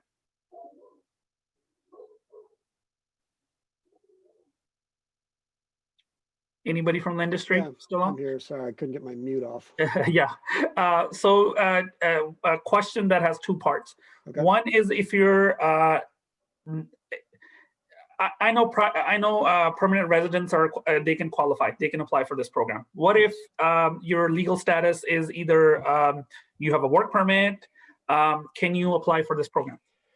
My understanding is they have to have a social security number and they need, there's a particular form they need, which is in the guidebook that you have on the link there, which I forget offhand, but people would generally, if you're on a visa, you'd probably know what that is, but it's kind of like if you're a student visa, it's like an I-9, but it's a thing that goes with it. And then the second question is this going to be reported as income to the business owner? Say that again. Is this going to be reported as income at the end of the year? Yes. To the business owner? This is taxable. Yeah. So like I said, मैं ਤੁਹਾਨੂੰ ਪਹਿਲਾਂ ਵੀ ਇਸ ਗੱਲ ਕਿਹਾ ਸੀਗਾ ਵੀ ਕੋਈ ਵੀ ਹੈ ਨਾ ਰਹਿਤ ਜਿਹੜੀ ਗਵਰਨਮੈਂਟ ਵੱਲੋਂ ਮਿਲ ਰਹੀ ਆ ਤਾਂ ਮੋਸਟ ਲਾਈਕਲੀ ਉਹਨਾਂ ਨੇ ਤੁਹਾਨੂੰ 1099 ਇਸ਼ੂ ਕਰਨਾ ਆ ਇਨਕਮ ਦੇ ਲਈ ਤੇ ਦੂਸਰੀ ਗੱਲ ਜੇ ਤੁਹਾਡੇ ਕੋਲ ਸੋਸ਼ਲ ਸਿਕਿਉਰਿਟੀ ਨੰਬਰ ਹੈਗਾ ਐਪਲੀਕੇਸ਼ਨ ਪ੍ਰੋਸੈਸ ਦੇ ਥਰੂ ਮੈਂ ਵੀ ਆਲ ਦਾ ਵੇ ਕੀਤਾ ਆ ਤੇ ਉਹ ਸੋਸ਼ਲ ਸਿਕਿਉਰਿਟੀ ਨੰਬਰ ਮੰਗਦੇ ਨੇ ਤੇ ਜੇ ਤੁਹਾਡੇ ਕੋਲ ਵਰਕ ਪਰਮਿਟ ਹੈਗਾ ਆ ਤਾਂ ਤੁਸੀਂ ਆਪਣਾ ਸੋਸ਼ਲ ਸਿਕਿਉਰਿਟੀ ਨੰਬਰ ਤੁਹਾਡੇ ਕੋਲ ਹੈਗਾ ਆ ਤਾਂ ਤੁਸੀਂ ਐਪਲੀਕੇਸ਼ਨ ਅਪਲਾਈ ਕਰ ਸਕਦੇ ਹੋ ਤੇ ਸੋ ਮੇਰੇ ਹਿਸਾਬ ਦੇ ਨਾਲ ਜੇ ਤੁਹਾਡੇ ਕੋਲ ਵਰਕ ਪਰਮਿਟ ਜਾਂ ਫਿਰ ਸਿਟੀਜ਼ਨ ਤੇ ਪਰਮਨੈਂਟ ਰੈਜ਼ੀਡੈਂਸ ਅਪਲਾਈ ਕਰ ਸਕਦੇ ਆ ਠੀਕ ਹੈ ਨਾ ਤੇ ਜੇ ਤੁਹਾਡੇ ਕੋਲ ਵਰਕ ਪਰਮਿਟ ਹੈਗਾ ਤਾਂ ਮੇਰੇ ਹਿਸਾਬ ਨਾਲ ਤੁਹਾਨੂੰ ਵੀ ਅਪਲਾਈ ਕਰ ਦੇਣਾ ਚਾਹੀਦਾ ਆ ਤੇ ਜੇ ਤੁਹਾਡੇ ਕੋਲ ਸੋਸ਼ਲ ਸਿਕਿਉਰਿਟੀ ਨੰਬਰ ਹੈਗਾ ਆ ਤਾਂ ਵੈਬਸਾਈਟ ਦੇ ਵਿੱਚ ਮੈਂ ਕੋਈ ਇਹੋ ਜਿਹੀ ਚੀਜ਼ ਨਹੀਂ ਦੇਖੀ ਵੀ ਜਿਹੜੀ ਤੁਹਾਨੂੰ ਰੋਕੇਗੀ ਗਾਹਾਂ ਐਪਲੀਕੇਸ਼ਨ ਪ੍ਰੋਸੈਸ ਫੁੱਲੀ ਕਰਨ ਦੇ ਲਈ ਬਲਦੇਵ ਜੀ ਮੈਂ ਇੱਕ ਗੱਲ ਕਹਿ ਦੇਵਾਂ ਕਿ at care.liefgrant.com ਉੱਤੇ F&Q ਪੇਜ ਹੈਗਾ ਵਾ ਸੋ ਮੈਂ ਐਕਚੁਅਲੀ ਉਹ ਤੇ ਲੱਭ ਰਹੀ ਸੀ ਇਹ ਕੁਐਸਚਨ ਕਿ ਜੇ ਮੈਂ undocumented ਹਾਂ can I apply for this grant ਇਹਨਾਂ ਨੇ ਲਿਖਿਆ ਵਾ ਕਿ yes non-US owners can apply for a grant but will be subject to ITIN verification through IRS form CP565 So I think ਇਹ apply ਕਰ ਸਕਦੇ ਆ ਲੇਕਿਨ ਇਹਨਾਂ ਨੂੰ paperwork ਇਹਨਾਂ ਦਾ ਥੋੜਾ ਜਿਹਾ ਸ਼ਾਇਦ different ਹੋਵੇ Yes, thank you for doing that research. ਤੇ ਹਾਂਜੀ ਜਿੱਦਾਂ ਵੀ ਜੇ ਤੁਸੀਂ undocumented citizen ਹੋ ਤਾਂ ਤੁਸੀਂ IRS ਦੇ ਨਾਲ ਆਪਣਾ tax return already file ਕਰਦੇ ਹੋ ਤਾਂ ਤੁਹਾਡੇ ਕੋਲ ਉਹ already number ਹੋਣਾ ਚਾਹੀਦਾ ਹੈਗਾ ਸੋ ਤੁਹਾਨੂੰ apply ਕਰ ਦੇਣਾ ਚਾਹੀਦਾ ਤੇ ਮੇਰਾ ਇੱਕ ਕੁਐਸਚਨ ਹੈ ਜੀ ਜ਼ਰੂਰ ਜੀ ਤੇ ਕੁਐਸਚਨ ਜਿਹੜਾ ਮਤਲਬ ਬਾਅਦ ਕਹਿੰਦੇ ਜੇ ਇਨਕਮ ਜਿਹੜਾ 1099 ਭੇਜਣਗੇ ਉਹ ਬਿਜ਼ਨਸ ਨੂੰ ਉਹਦੀ ਇਨਕਮ ਗਿਣੀ ਜਾਏ ਤੇ ਪਰਸਨਲ ਤੇ 1099 ਭੇਜਣਗੇ ਜਿੱਥੇ ਤੱਕ ਮੇਰਾ ਖਿਆਲ ਆ ਜੇ ਤਾਂ ਤੁਸੀਂ ਸੋਲ ਪ੍ਰੋਪ ਹੋ ਫਿਰ ਤਾਂ ਤੁਹਾਨੂੰ ਤੁਹਾਡੇ ਤੁਹਾਡੇ ਸੋਸ਼ਲ ਸਿਕਿਉਰਿਟੀ ਨੰਬਰ ਤੇ ਭੇਜਿਆ ਜਾਵੇਗਾ ਤਾਂ ਜੇ ਤੁਸੀਂ ਬਿਜ਼ਨਸ ਹੋ ਜਿੱਦਾਂ ਵੀ ਕਾਰਪੋਰੇਸ਼ਨ ਸੈਟਅਪ ਹੈ ਤੁਹਾਡੀ ਤਾਂ ਉਹ ਮੈਂ ਕੁਐਸਚਨ ਪੁੱਛ ਲੈਣਾ ਪਰ ਮੋਸਟ ਲਾਈਕਲੀ ਜੀ ਹਾਲੇ ਕਲੀਅਰਿਫਿਕੇਸ਼ਨ ਹੋਣੀ ਨਹੀਂ ਉਸ ਪੁਆਇੰਟ ਤੇ ਕਰਕੇ ਜਿਹੜੀ ਗਾਈਡਲਾਈਨਸ ਨਾ ਗਵਰਨਮੈਂਟ ਤੋਂ ਸੋ ਫਾਰ ਇਵਨ SBA ਤੋਂ ਆ ਜਿਹੜੀ ਵੀ 2019 ਦੇ ਪ੍ਰੋਗਰਾਮਸ ਆ ਉਹ ਵੀ ਇੰਨੇ ਕਲੀਅਰ ਨਹੀਂ ਹੈਗੇ ਹਾਲੇ ਤੇ ਸੋ ਮੈਂ ਫਿਰ ਵੀ Trevor could you answer a question if the business is a corporation is the 1099 for the income going to be issued for the business or for the individual based on their social security number? It would be based on the business. Okay. So business ਦੇ ਨਾਂ ਤੇ issue ਕੀਤਾ ਜਾਵੇਗਾ ਸੋ ਇਹ ਥੋੜਾ ਜਿਹਾ ਫਾਇਦਾ ਹੈ ਜੇ ਤੁਹਾਡੀ ਪਾਰਟਨਰਸ਼ਿਪ ਹੈ ਜਾਂ ਤੁਸੀਂ 2 ਜਾਂ 3 ਜਾਂ 4 ਜਣੇ ਓਨਰ ਹੋ ਕਿਉਂਕਿ ਉਹ ਸਿਰਫ ਇੱਕ ਚਾਹੁੰਦੇ ਵੀ ਕੋਈ ਓਨਰ ਅਪਲਾਈ ਕਰੇ ਉਸ ਬਿਜ਼ਨਸ ਦੇ ਲਈ ਸੋ ਜਿਹੜੀ ਵੀ ਤੁਹਾਡੀ ਇਨਕਮ ਵੀ ਹੋਵੇਗੀ ਉਹ ਵੀ ਬਿਜ਼ਨਸ ਦੇ ਥੱਲੇ ਹੋਵੇਗੀ ਹਾਂਜੀ ਮੈਂ ਤਾਂ ਇੱਕ ਕੁਐਸਚਨ ਪਿਆ ਕਿਉਂਕਿ ਕਈਆਂ ਦੇ ਬੱਚੇ ਅਗਲੇ ਸਾਲ ਉਹਨੂੰ ਕਾਲਜ ਜਾਣਾ ਨਾ ਉਹਨੇ ਮਤਲਬ ਆਪਣੇ ਪ੍ਰੋਗਰਾਮ ਵਾਸਤੇ ਅਪਲਾਈ ਕਰਨ ਫਾਈਨੈਂਸ ਏਡ ਵਾਸਤੇ ਹੁਣ ਕਈਆਂ ਦੀ ਇਨਕਮ ਉਹਦੇ ਨਾਲ ਵੱਧ ਵੀ ਸਕਦੀ ਆ ਕਿ ਉਹ ਫਿਰ ਐਲੀਜੀਬਲ ਨਹੀਂ ਹੋਣੇ ਤਾਂ ਇਸ ਕਰਕੇ ਮੈਂ ਕਲੀਅਰ ਕਰਨਾ ਮੰਗਦਾ ਸੀ ਹਾਂਜੀ ਸੋ ਬਿਜ਼ਨਸ ਦੇ ਉੱਤੇ ਆਵੇਗੀ ਪਰ ਮੈਂ ਤੁਹਾਨੂੰ ਇੱਕ ਥੋੜਾ ਜਿਹਾ ਸੁਝਾਅ ਦਿੰਦਾ ਉਹ ਹੈਗਾ ਇਹ ਜੇ ਵੀ ਤੁਹਾਡਾ ਬਿਜ਼ਨਸ ਹੈ ਨਾ ਕੋਵਿਡ ਕਰਕੇ ਇਫੈਕਟ ਹੋਇਆ ਹਾਂਜੀ ਇਹ ਤੁਹਾਡੇ ਲਈ ਰੈਵਨਿਊ ਆ ਜਾਂ ਤੁਹਾਡੇ ਲਈ ਇਨਕਮ ਆ ਪਰ ਉਹਦੇ ਲਈ ਤੁਹਾਡੇ ਲਈ ਕੋਲ ਆਫਸੈਟਿੰਗ ਐਕਸਪੈਂਸਿਸ ਵੀ ਹੋਣੇ ਚਾਹੀਦੇ ਨੇ ਤੇ please work with your CPA your tax professional ਤੇ ਉਹ ਤੁਹਾਨੂੰ ਬੈਟਰ ਗਾਈਡ ਕਰ ਸਕਦੇ ਇਸ ਕੁਐਸਚਨ ਤੇ ਥੈਂਕ ਯੂ ਜੀ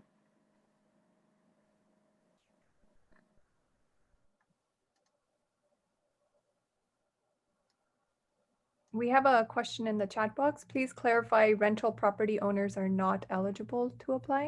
Yes, so Schedule E is not eligible. That is actually, it is under, there we go, ineligible businesses, passive businesses, investment companies, investors who file a Schedule E on their personal tax returns. ਜਿਹੜੇ ਤੁਸੀਂ rental income usually ਹੈ ਨਾ ਕਰਦੇ ਹੋ show ਉਹ schedule E ਤੇ show ਹੁੰਦਾ ਹੈ ਤੇ ਸੋ ਜੇ ਤੁਹਾਡੇ ਕੋਲ ਕੋਈ ਪੈਸਿਵ ਬਿਜ਼ਨੈਸਸ ਜਿਹਦੇ ਵਿੱਚ ਤੁਸੀਂ ਐਕਟਿਵਲੀ ਨਹੀਂ ਇਨਵੋਲਵ ਹੈਗੇ ਤਾਂ ਉਹ ਇਨਐਲੀਜੀਬਲ ਬਿਜ਼ਨਸ ਹੈਗਾ ਜੀ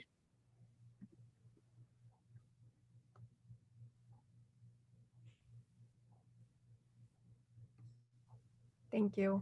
ਬਾਕੀ ਤੁਸੀਂ once again consult with your tax professional ਤੇ ਪਰ ਜਿਹੜਾ ਇਹਨਾਂ ਦਾ ਡੈਫੀਨੇਸ਼ਨ ਕਾਫੀ ਕਲੀਅਰ ਆ ਵੀ ਜੇ ਸਕੇਜੂਲ E ਆ ਸੋ ਤੁਸੀਂ ਆਪਣਾ 2019 ਦਾ ਟੈਕਸ ਰਿਟਰਨ ਦੇਖੋ ਜੀ ਤੇ ਉਹਦੇ ਵਿੱਚ ਸਕੇਜੂਲਸ ਹੋਵੇਗੇ ਜੇ ਤੁਸੀਂ ਸਕੇਜੂਲ E ਦੇ ਉੱਤੇ ਉਹ ਚੀਜ਼ਾਂ ਰਿਪੋਰਟ ਕੀਤੀਆਂ ਆ ਤਾਂ ਫਿਰ ਤੁਸੀਂ ਇਨਐਲੀਜੀਬਲ ਹੋ ਤੇ ਜੇ ਨਹੀਂ ਤਾਂ ਸਕੇਜੂਲ C ਦੇ ਉੱਤੇ ਆ which is a business ਤੇ ਫਿਰ ਸਕੇਜੂਲ C ਤੁਸੀਂ eligible ਹੋ Okay, sorry. That was my question, Paji. So, it is a business. It's not on personal. It's LLC and it's a multifamily. I have to check the. मैं देखना पड़ना कि कितना report किया है, but you think it's possible? It's eligible? That is a very complicated. That's a complicated question. But ਤੁਸੀਂ ਆਪਣਾ tax return check ਕਰੋ ਜੀ ਜੇ ਹੈ ਨਾ ਉਹ income ਤੁਹਾਡੇ schedule E ਦੇ ਉੱਤੇ end up ਹੁੰਦੀ ਆ ਤਾਂ ਫਿਰ ਤੁਸੀਂ definitely ineligible ਹੋ. Now on the business side, ਮੈਂ actually Trevor, are you still there? Yes, I am. The question is that if it is a multifamily rental type business. It's a business, not a passive. They're actively involved. They have an LLC set up. Is that something that's eligible to apply for the grant? It depends how they report the income. I mean, if the income's reported on Schedule E, then no. Yeah. If So the income's basically- reported somewhere else, then yes. Very good explanation, Trevor. Thank you. Thank you. So basically, ਜਦ ਤੁਸੀਂ ਨਾ LLC ਤੋਂ ਤੁਸੀਂ LLC ਨੂੰ basically select ਕਰਦੇ ਹੋ Schedule S ਨੂੰ as a taxable ਤੁਸੀਂ determination ਕੀਤਾ ਹੁੰਦਾ ਵੀ ਤੁਸੀਂ ਕਿੱਦਾਂ ਉਹਨੂੰ ਟੈਕਸ ਕਰਨਾ ਆ ਸੋ ਜੇ ਤੁਹਾਡੇ ਪਰਸਨਲ ਟੈਕਸ ਰਿਟਰਨ ਦੇ ਉੱਤੇ Schedule E ਦੇ ਉੱਤੇ ਉਹ ਇਨਕਮ ਐਡ ਹੋ ਜਾਂਦੀ ਆ ਫਿਰ ਨਹੀਂ ਤੁਸੀਂ ਅਪਲਾਈ ਕਰ ਸਕਦੇ ਪਰ ਤੁਸੀਂ ਆਪਣਾ ਟੈਕਸ ਰਿਟਰਨ 2019 ਦਾ ਚੈੱਕ ਕਰਿਓ ਜੇ ਤੁਸੀਂ ਉਹ Schedule C ਜਾਂ ਕੋਈ ਹੋਰ schedule ਦੇ ਉੱਤੇ ਤਾਂ ਫਿਰ Okay, doesn't hurt to apply. got it. Thank you. All right, thank you.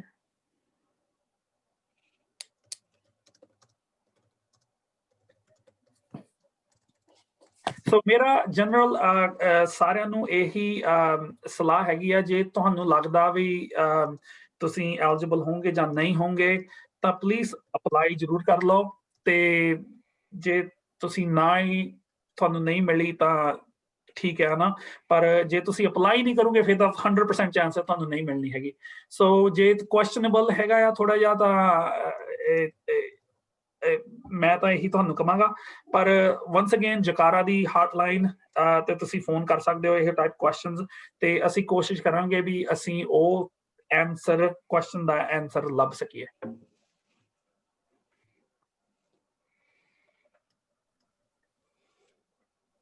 Ernesto, is there any questions that you might have, anything that you feel as a frequently asked question in the other sessions, something that usually comes up? So I would be more than happy to kind of translate that into Punjabi. Yes, thank you and good afternoon.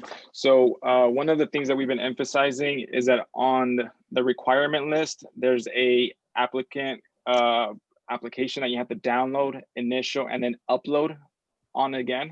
if you can, do you have access to the website there? Or if not, I Yes, can so kind of. I've actually emphasized it 3-4 times, but thank you for bringing it up again. Perfect. That as well. Cool. So ਜਦੋਂ ਤੁਸੀਂ ਨਾ ਆਪਣੀ initially information type ਇਨ ਕੀਤੀ ਤਾਂ ਉੱਥੇ ਇੱਕ certification ਹੈ ਜਿਹੜਾ ਤੁਹਾਨੂੰ ਡਾਊਨਲੋਡ ਕਰਨਾ ਪੈਣਾ ਹੈ 4 ਪੇजेस ਦਾ ਹੈਗਾ ਆ ਜੀ ਤੇ ਆ ਤੁਸੀਂ ਸਕਰੀਨ ਤੇ ਇਸ ਵੇਲੇ ਦੇਖ ਸਕਦੇ ਹੋ this is what it looks like ਠੀਕ ਹੈ ਜੀ ਉਹਦੇ ਉੱਤੇ ਕੁਐਸਚਨਸ ਨੇ ਪੇਜ 1 2 3 ਤੇ 4 ਦੇ ਉੱਤੇ 14 ਕੁਐਸਚਨ ਨੇ ਤੁਹਾਨੂੰ ਉਹਨਾਂ ਕੁਐਸਚਨਾਂ ਤੇ ਆਪਣੀ ਇਨੀਸ਼ੀਅਲ ਕਰਨੀ ਪਏਗੀ ਬਈ ਹਾਂ ਵੀ ਮੈਂ ਇਸ ਚੀਜ਼ ਨੂੰ ਅਗਰੀ ਕਰ ਰਿਹਾ ਹੈਗਾ ਠੀਕ ਹੈ ਜੀ ਜਿੱਦਾਂ ਮੇਰਾ ਨਾਮ ਹੈਗਾ ਬਲਦੇਵ ਬੈਰਕ ਸੋ ਮੇਰੀ ਇਨੀਸ਼ੀਅਲ ਹੈਗੀ BB ਤਾਂ ਸੋ ਐਵਰੀ ਸਿੰਗਲ ਜਿਹੜਾ ਕੁਐਸਚਨ ਆ ਉਹਦੇ ਉੱਤੇ ਮੇਰਾ ਆਨਸਰ ਹੋਵੇਗਾ BB ਤੇ ਐਂਡ ਤੇ ਜਾ ਕੇ ਰਾਈਟ ਹੇਅਰ ਤਾਂ ਮੈਂ ਇਹਦੇ ਉੱਤੇ ਆਪਣੀ ਇਨਫੋਰਮੇਸ਼ਨ ਮੇਰਾ ਨਾਮ ਕੀ ਆ ਸਾਈਨ ਕਰਾਂਗਾ ਡੇਟ ਕਰਾਂਗਾ ਤਾਂ ਮੇਰਾ ਟਾਈਟਲ ਕੀ ਹੈ ਇਸ ਬਿਜ਼ਨਸ ਦੇ ਵਿੱਚ ਤੇ EIN ਨੰਬਰ ਜੇ ਨਹੀਂ ਹੈਗਾ ਤਾਂ ਤੁਹਾਡਾ ਸੋਸ਼ਲ ਸਿਕਿਉਰਿਟੀ ਨੰਬਰ ਤੇ ਆਰਗੇਨਾਈਜੇਸ਼ਨ ਦਾ ਐਡਰੈਸ ਇਹ ਤੁਸੀਂ ਪ੍ਰਿੰਟ ਕਰਕੇ PDF ਦਾ ਸੇਵ ਕਰ ਲਓ ਜਾਂ ਫਿਰ ਜੇ ਤੁਹਾਡੇ ਕੋਲ ਅਵੇਲੇਬਿਲਿਟੀ ਹੈਗੀ ਤੁਸੀਂ online PDF as a PDF save ਕਰ ਦਿਓ ਤੇ ਇਹ ਤੁਹਾਨੂੰ ਅਪਲੋਡ ਕਰਨਾ ਪਏਗਾ as one of the required documents so basically ਉਹ ਮੇਕ ਸ਼ੋਰ ਕਰਨਾ ਚਾਹੁੰਦੇ ਆ ਵੀ ਤੁਸੀਂ ਅਗਰੀ ਕਰ ਰਹੇ ਹੋ ਵੀ ਜੋ ਤੁਸੀਂ ਇਨਫੋਰਮੇਸ਼ਨ ਦੇ ਰਹੇ ਹੋ ਤੇ ਤੁਸੀਂ ਉਹਦੇ ਉੱਤੇ ਸਾਈਨ ਵੀ ਜ਼ਰੂਰ ਕੀਤਾ ਹੈਗਾ So this form here, Baldev, is a non-profit, but there is a for-profit. So make sure they don't get confused there. It's also, they also put it on the text. Another thing that I wanted to emphasize a little bit is that once they start the application, they submit, they'll get an email shortly. I'm not sure if you covered it, but just to touch bases on it. They'll be notified of their username, which is their email, and a password. That way they can go back in and upload the documents that's requested there. Yes, we definitely covered that. So basically, जब तुसी अपनी initial application start करोगे, ਤਾਂ ਤੁਹਾਨੂੰ documents upload ਕਰਨ ਦੇ ਲਈ username ਤੇ password ਚਾਹੀਦਾ ਆ ਉਹ ਤੁਹਾਨੂੰ Lindustry ਵੱਲੋਂ email ਆਵੇਗੀ 48 hours ਦੇ ਵਿੱਚ ਤੇ most cases ਦੇ ਵਿੱਚ ਉਹ email ਕਾਫੀ ਜਲਦੀ ਵੀ ਆ ਜਾਂਦੀ ਹੈ ਜ਼ਰੂਰੀ ਨਹੀਂ ਵੀ ਤੁਹਾਨੂੰ 48 hours ਵੇਟ ਕਰਨੀ ਪਵੇਗੀ ਪਰ 48 ਘੰਟਿਆਂ ਦੇ ਵਿੱਚ ਜ਼ਰੂਰ ਆਵੇਗੀ ਸੋ ਇਸ ਕਰਕੇ ਪਲੀਜ਼ ਆਪਣੀ ਈਮੇਲ ਚੈੱਕ ਕਰੀ ਜਾਇਓ ਤੇ ਦੂਸਰੀ ਗੱਲ ਆਪਣਾ ਸਪੈਮ ਫਿਲਟਰ ਜਾਂ ਜੰਕ ਮੇਲ ਜ਼ਰੂਰ ਚੈੱਕ ਕਰਿਓ ਜੇ ਤੁਹਾਨੂੰ ਉਹ 48 hours ਦੇ ਵਿੱਚ ਨਹੀਂ ਆਉਂਦੀ ਹੈ Perfect. And then just 2 more things. Again, I'm not sure if you had covered it. I might sound repetitive, so I apologize. But make sure you use Google Chrome. Lindustry is recommending that we use that web browser so you don't have any disruptions while doing the application or uploading. And the last thing that I was going to mention is totally jumped on it. Let me see if it runs back to me. Trevor, since we have you, is there anything that you would highlight since we've been through this application now a couple of days? Anything that you would want us to focus on? I would say it's better when you get to the end of the application to type in, yes, I'm done, than to save and continue. Okay. So not that you shouldn't do it if you're not ready to move on. But it would be better for you if you double checked everything while it's on the screen and then sent it in. It's one less email problem that you'll have. Right. Okay. And then something else to add to that. Hi, this is Janae.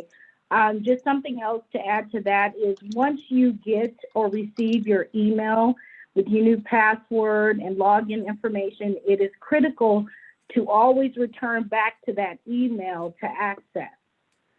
There were some kind of glitches going on with people trying to return back to the site, but it's always important to save that email once you get it and always return back that email to check status. And also, I'm going to put Lindustry's phone number in the chat box as well. As they said, that's going to be the best way to get a hold of them. Wait times may be a little bit longer, but they said that if you have any questions, any technical issues, that's going to be the best way to reach them. Perfect. Thank you so much. Just last thing to clarify, que je tusi ek non-profit ho, right? Or the application alag honi hai from the for-profit. Baldev, if you could go over that just really quickly. Ke aaj aapa sirf for-profit baare gal kiti si, but non-profit application will be a little different. ਹਾਂਜੀ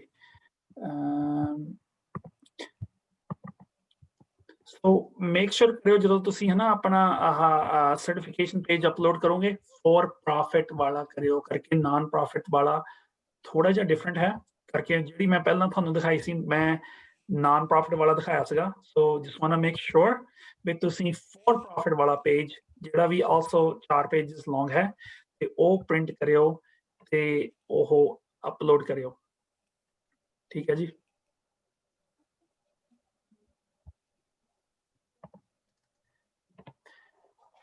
Okay. Kamal, sounds like if we don't have any more question, thank you so much. And once again, ਜਿਹੜਾ hotline number ਕਮਲ ਨੇ share ਕੀਤਾ ਆ ਉਹਦੇ ਵਿੱਚ ਤੁਹਾਨੂੰ ਪੰਜਾਬੀ ਦੇ ਵਿੱਚ ਇਹ ਮਦਦ ਕਰਨਗੇ ਜਕਾਰਾ ਆਰਗੇਨਾਈਜੇਸ਼ਨ ਵਾਲੇ ਮੇਰੀ ਈਮੇਲ ਵੀ ਚੈਟ ਦੇ ਵਿੱਚ ਹੈਗੀ ਆ ਸੋ ਜੇ ਤੁਹਾਨੂੰ ਕੋਈ ਕੁਐਸਚਨ ਹੈਗਾ ਤਾਂ ਪਲੀਜ਼ ਕਰ ਦੋ ਤੇ ਅਸੀਂ ਆਹ ਵੈਬਿਨਾਰ ਰਿਕਾਰਡ ਵੀ ਕੀਤਾ ਹੈਗਾ ਆ ਤੇ ਇਹ ਵੀ ਜਕਾਰਾ ਤੇ ਅਵੇਲੇਬਲ ਹੋਵੇਗਾ ਤੇ ਐਕਸੈਸ ਪਲੱਸ ਕੈਪੀਟਲ ਤੇ ਵੀ ਅਵੇਲੇਬਲ ਹੋਵੇਗਾ ਤੇ ਸੋ ਜੇ ਤੁਸੀਂ ਕਿਸੇ ਹੋਰ ਨੂੰ ਲਿੰਕ ਭੇਜਣਾ ਹੋਵੇ ਤੁਸੀਂ ਭੇਜ ਸਕਦੇ ਹੋ ਤੇ once again ਜੇ ਤੁਸੀਂ ਬਿਜ਼ਨਸ ਹੋ in general ਫੰਡਿੰਗ ਲੱਭ ਰਹੇ ਹੋ ਤੇ accesspluscapital.com ਜ਼ਰੂਰ ਚੈੱਕ ਆਊਟ ਕਰਿਓ ਅਸੀਂ ਨਾਰਮਲ ਬੈਂਕ ਵਾਂਗੂ ਨਹੀਂ ਹੈਗੇ ਅਸੀਂ ਨਾਨ ਪ੍ਰੋਫਿਟ ਆ ਤੇ lot of the time ਜਿਹੜੇ ਬਿਜ਼ਨੈਸਸ ਨੂੰ ਬੈਂਕਸ ਨਹੀਂ ਫੰਡ ਕਰਦੀਆਂ ਤੇ ਅਸੀਂ ਯੂਜੂਅਲੀ ਫੰਡਸ ਕਰਦੇ ਆ ਬੈਂਕਸ ਸਾਡਾ ਕੰਪੀਟੀਟਰ ਵੀ ਨਹੀਂ ਹੈਗਾ ਬੈਂਕਸ ਸਾਡਾ ਪਾਰਟਨਰਸ ਆ ਤੇ ਇਸ ਲਈ ਇੱਕ ਵਾਰੀ ਫਿਰ ਬਹੁਤ ਸ਼ੁਕਰੀਆ ਜਕਾਰਾਂ ਲਈ ਤੇ ਇਸ ਵੈਬਿਨਾਰ ਸਾਡੀ ਮਦਦ ਕਰਨ ਦੇ ਲਈ I want to thank everybody from Trevor from Lendistry and also Janae and Ernesto from the Access Plus Capital team. ਇਹਨਾਂ ਸਾਰਿਆਂ ਨੇ questions answer ਕੀਤੇ ਆ ਤੇ hopefully ਤੁਸੀਂ ਸਾਰੇ ਇਹਦੇ ਲਈ ਅਪਲਾਈ ਕਰੋਗੇ ਤੇ hopefully ਤੁਹਾਨੂੰ ਸਾਰਿਆਂ ਨੂੰ ਇਹ grant money ਮਿਲ ਵੀ ਜਾਵੇਗੀ True. Thank you so much to see ਜਿਹੜੀ presentation ਦਿੱਤੀ was very good and we're excited to share it with our extended Sangat. Thank you. Thank you, everybody. Have a good day. Bye. Thank you.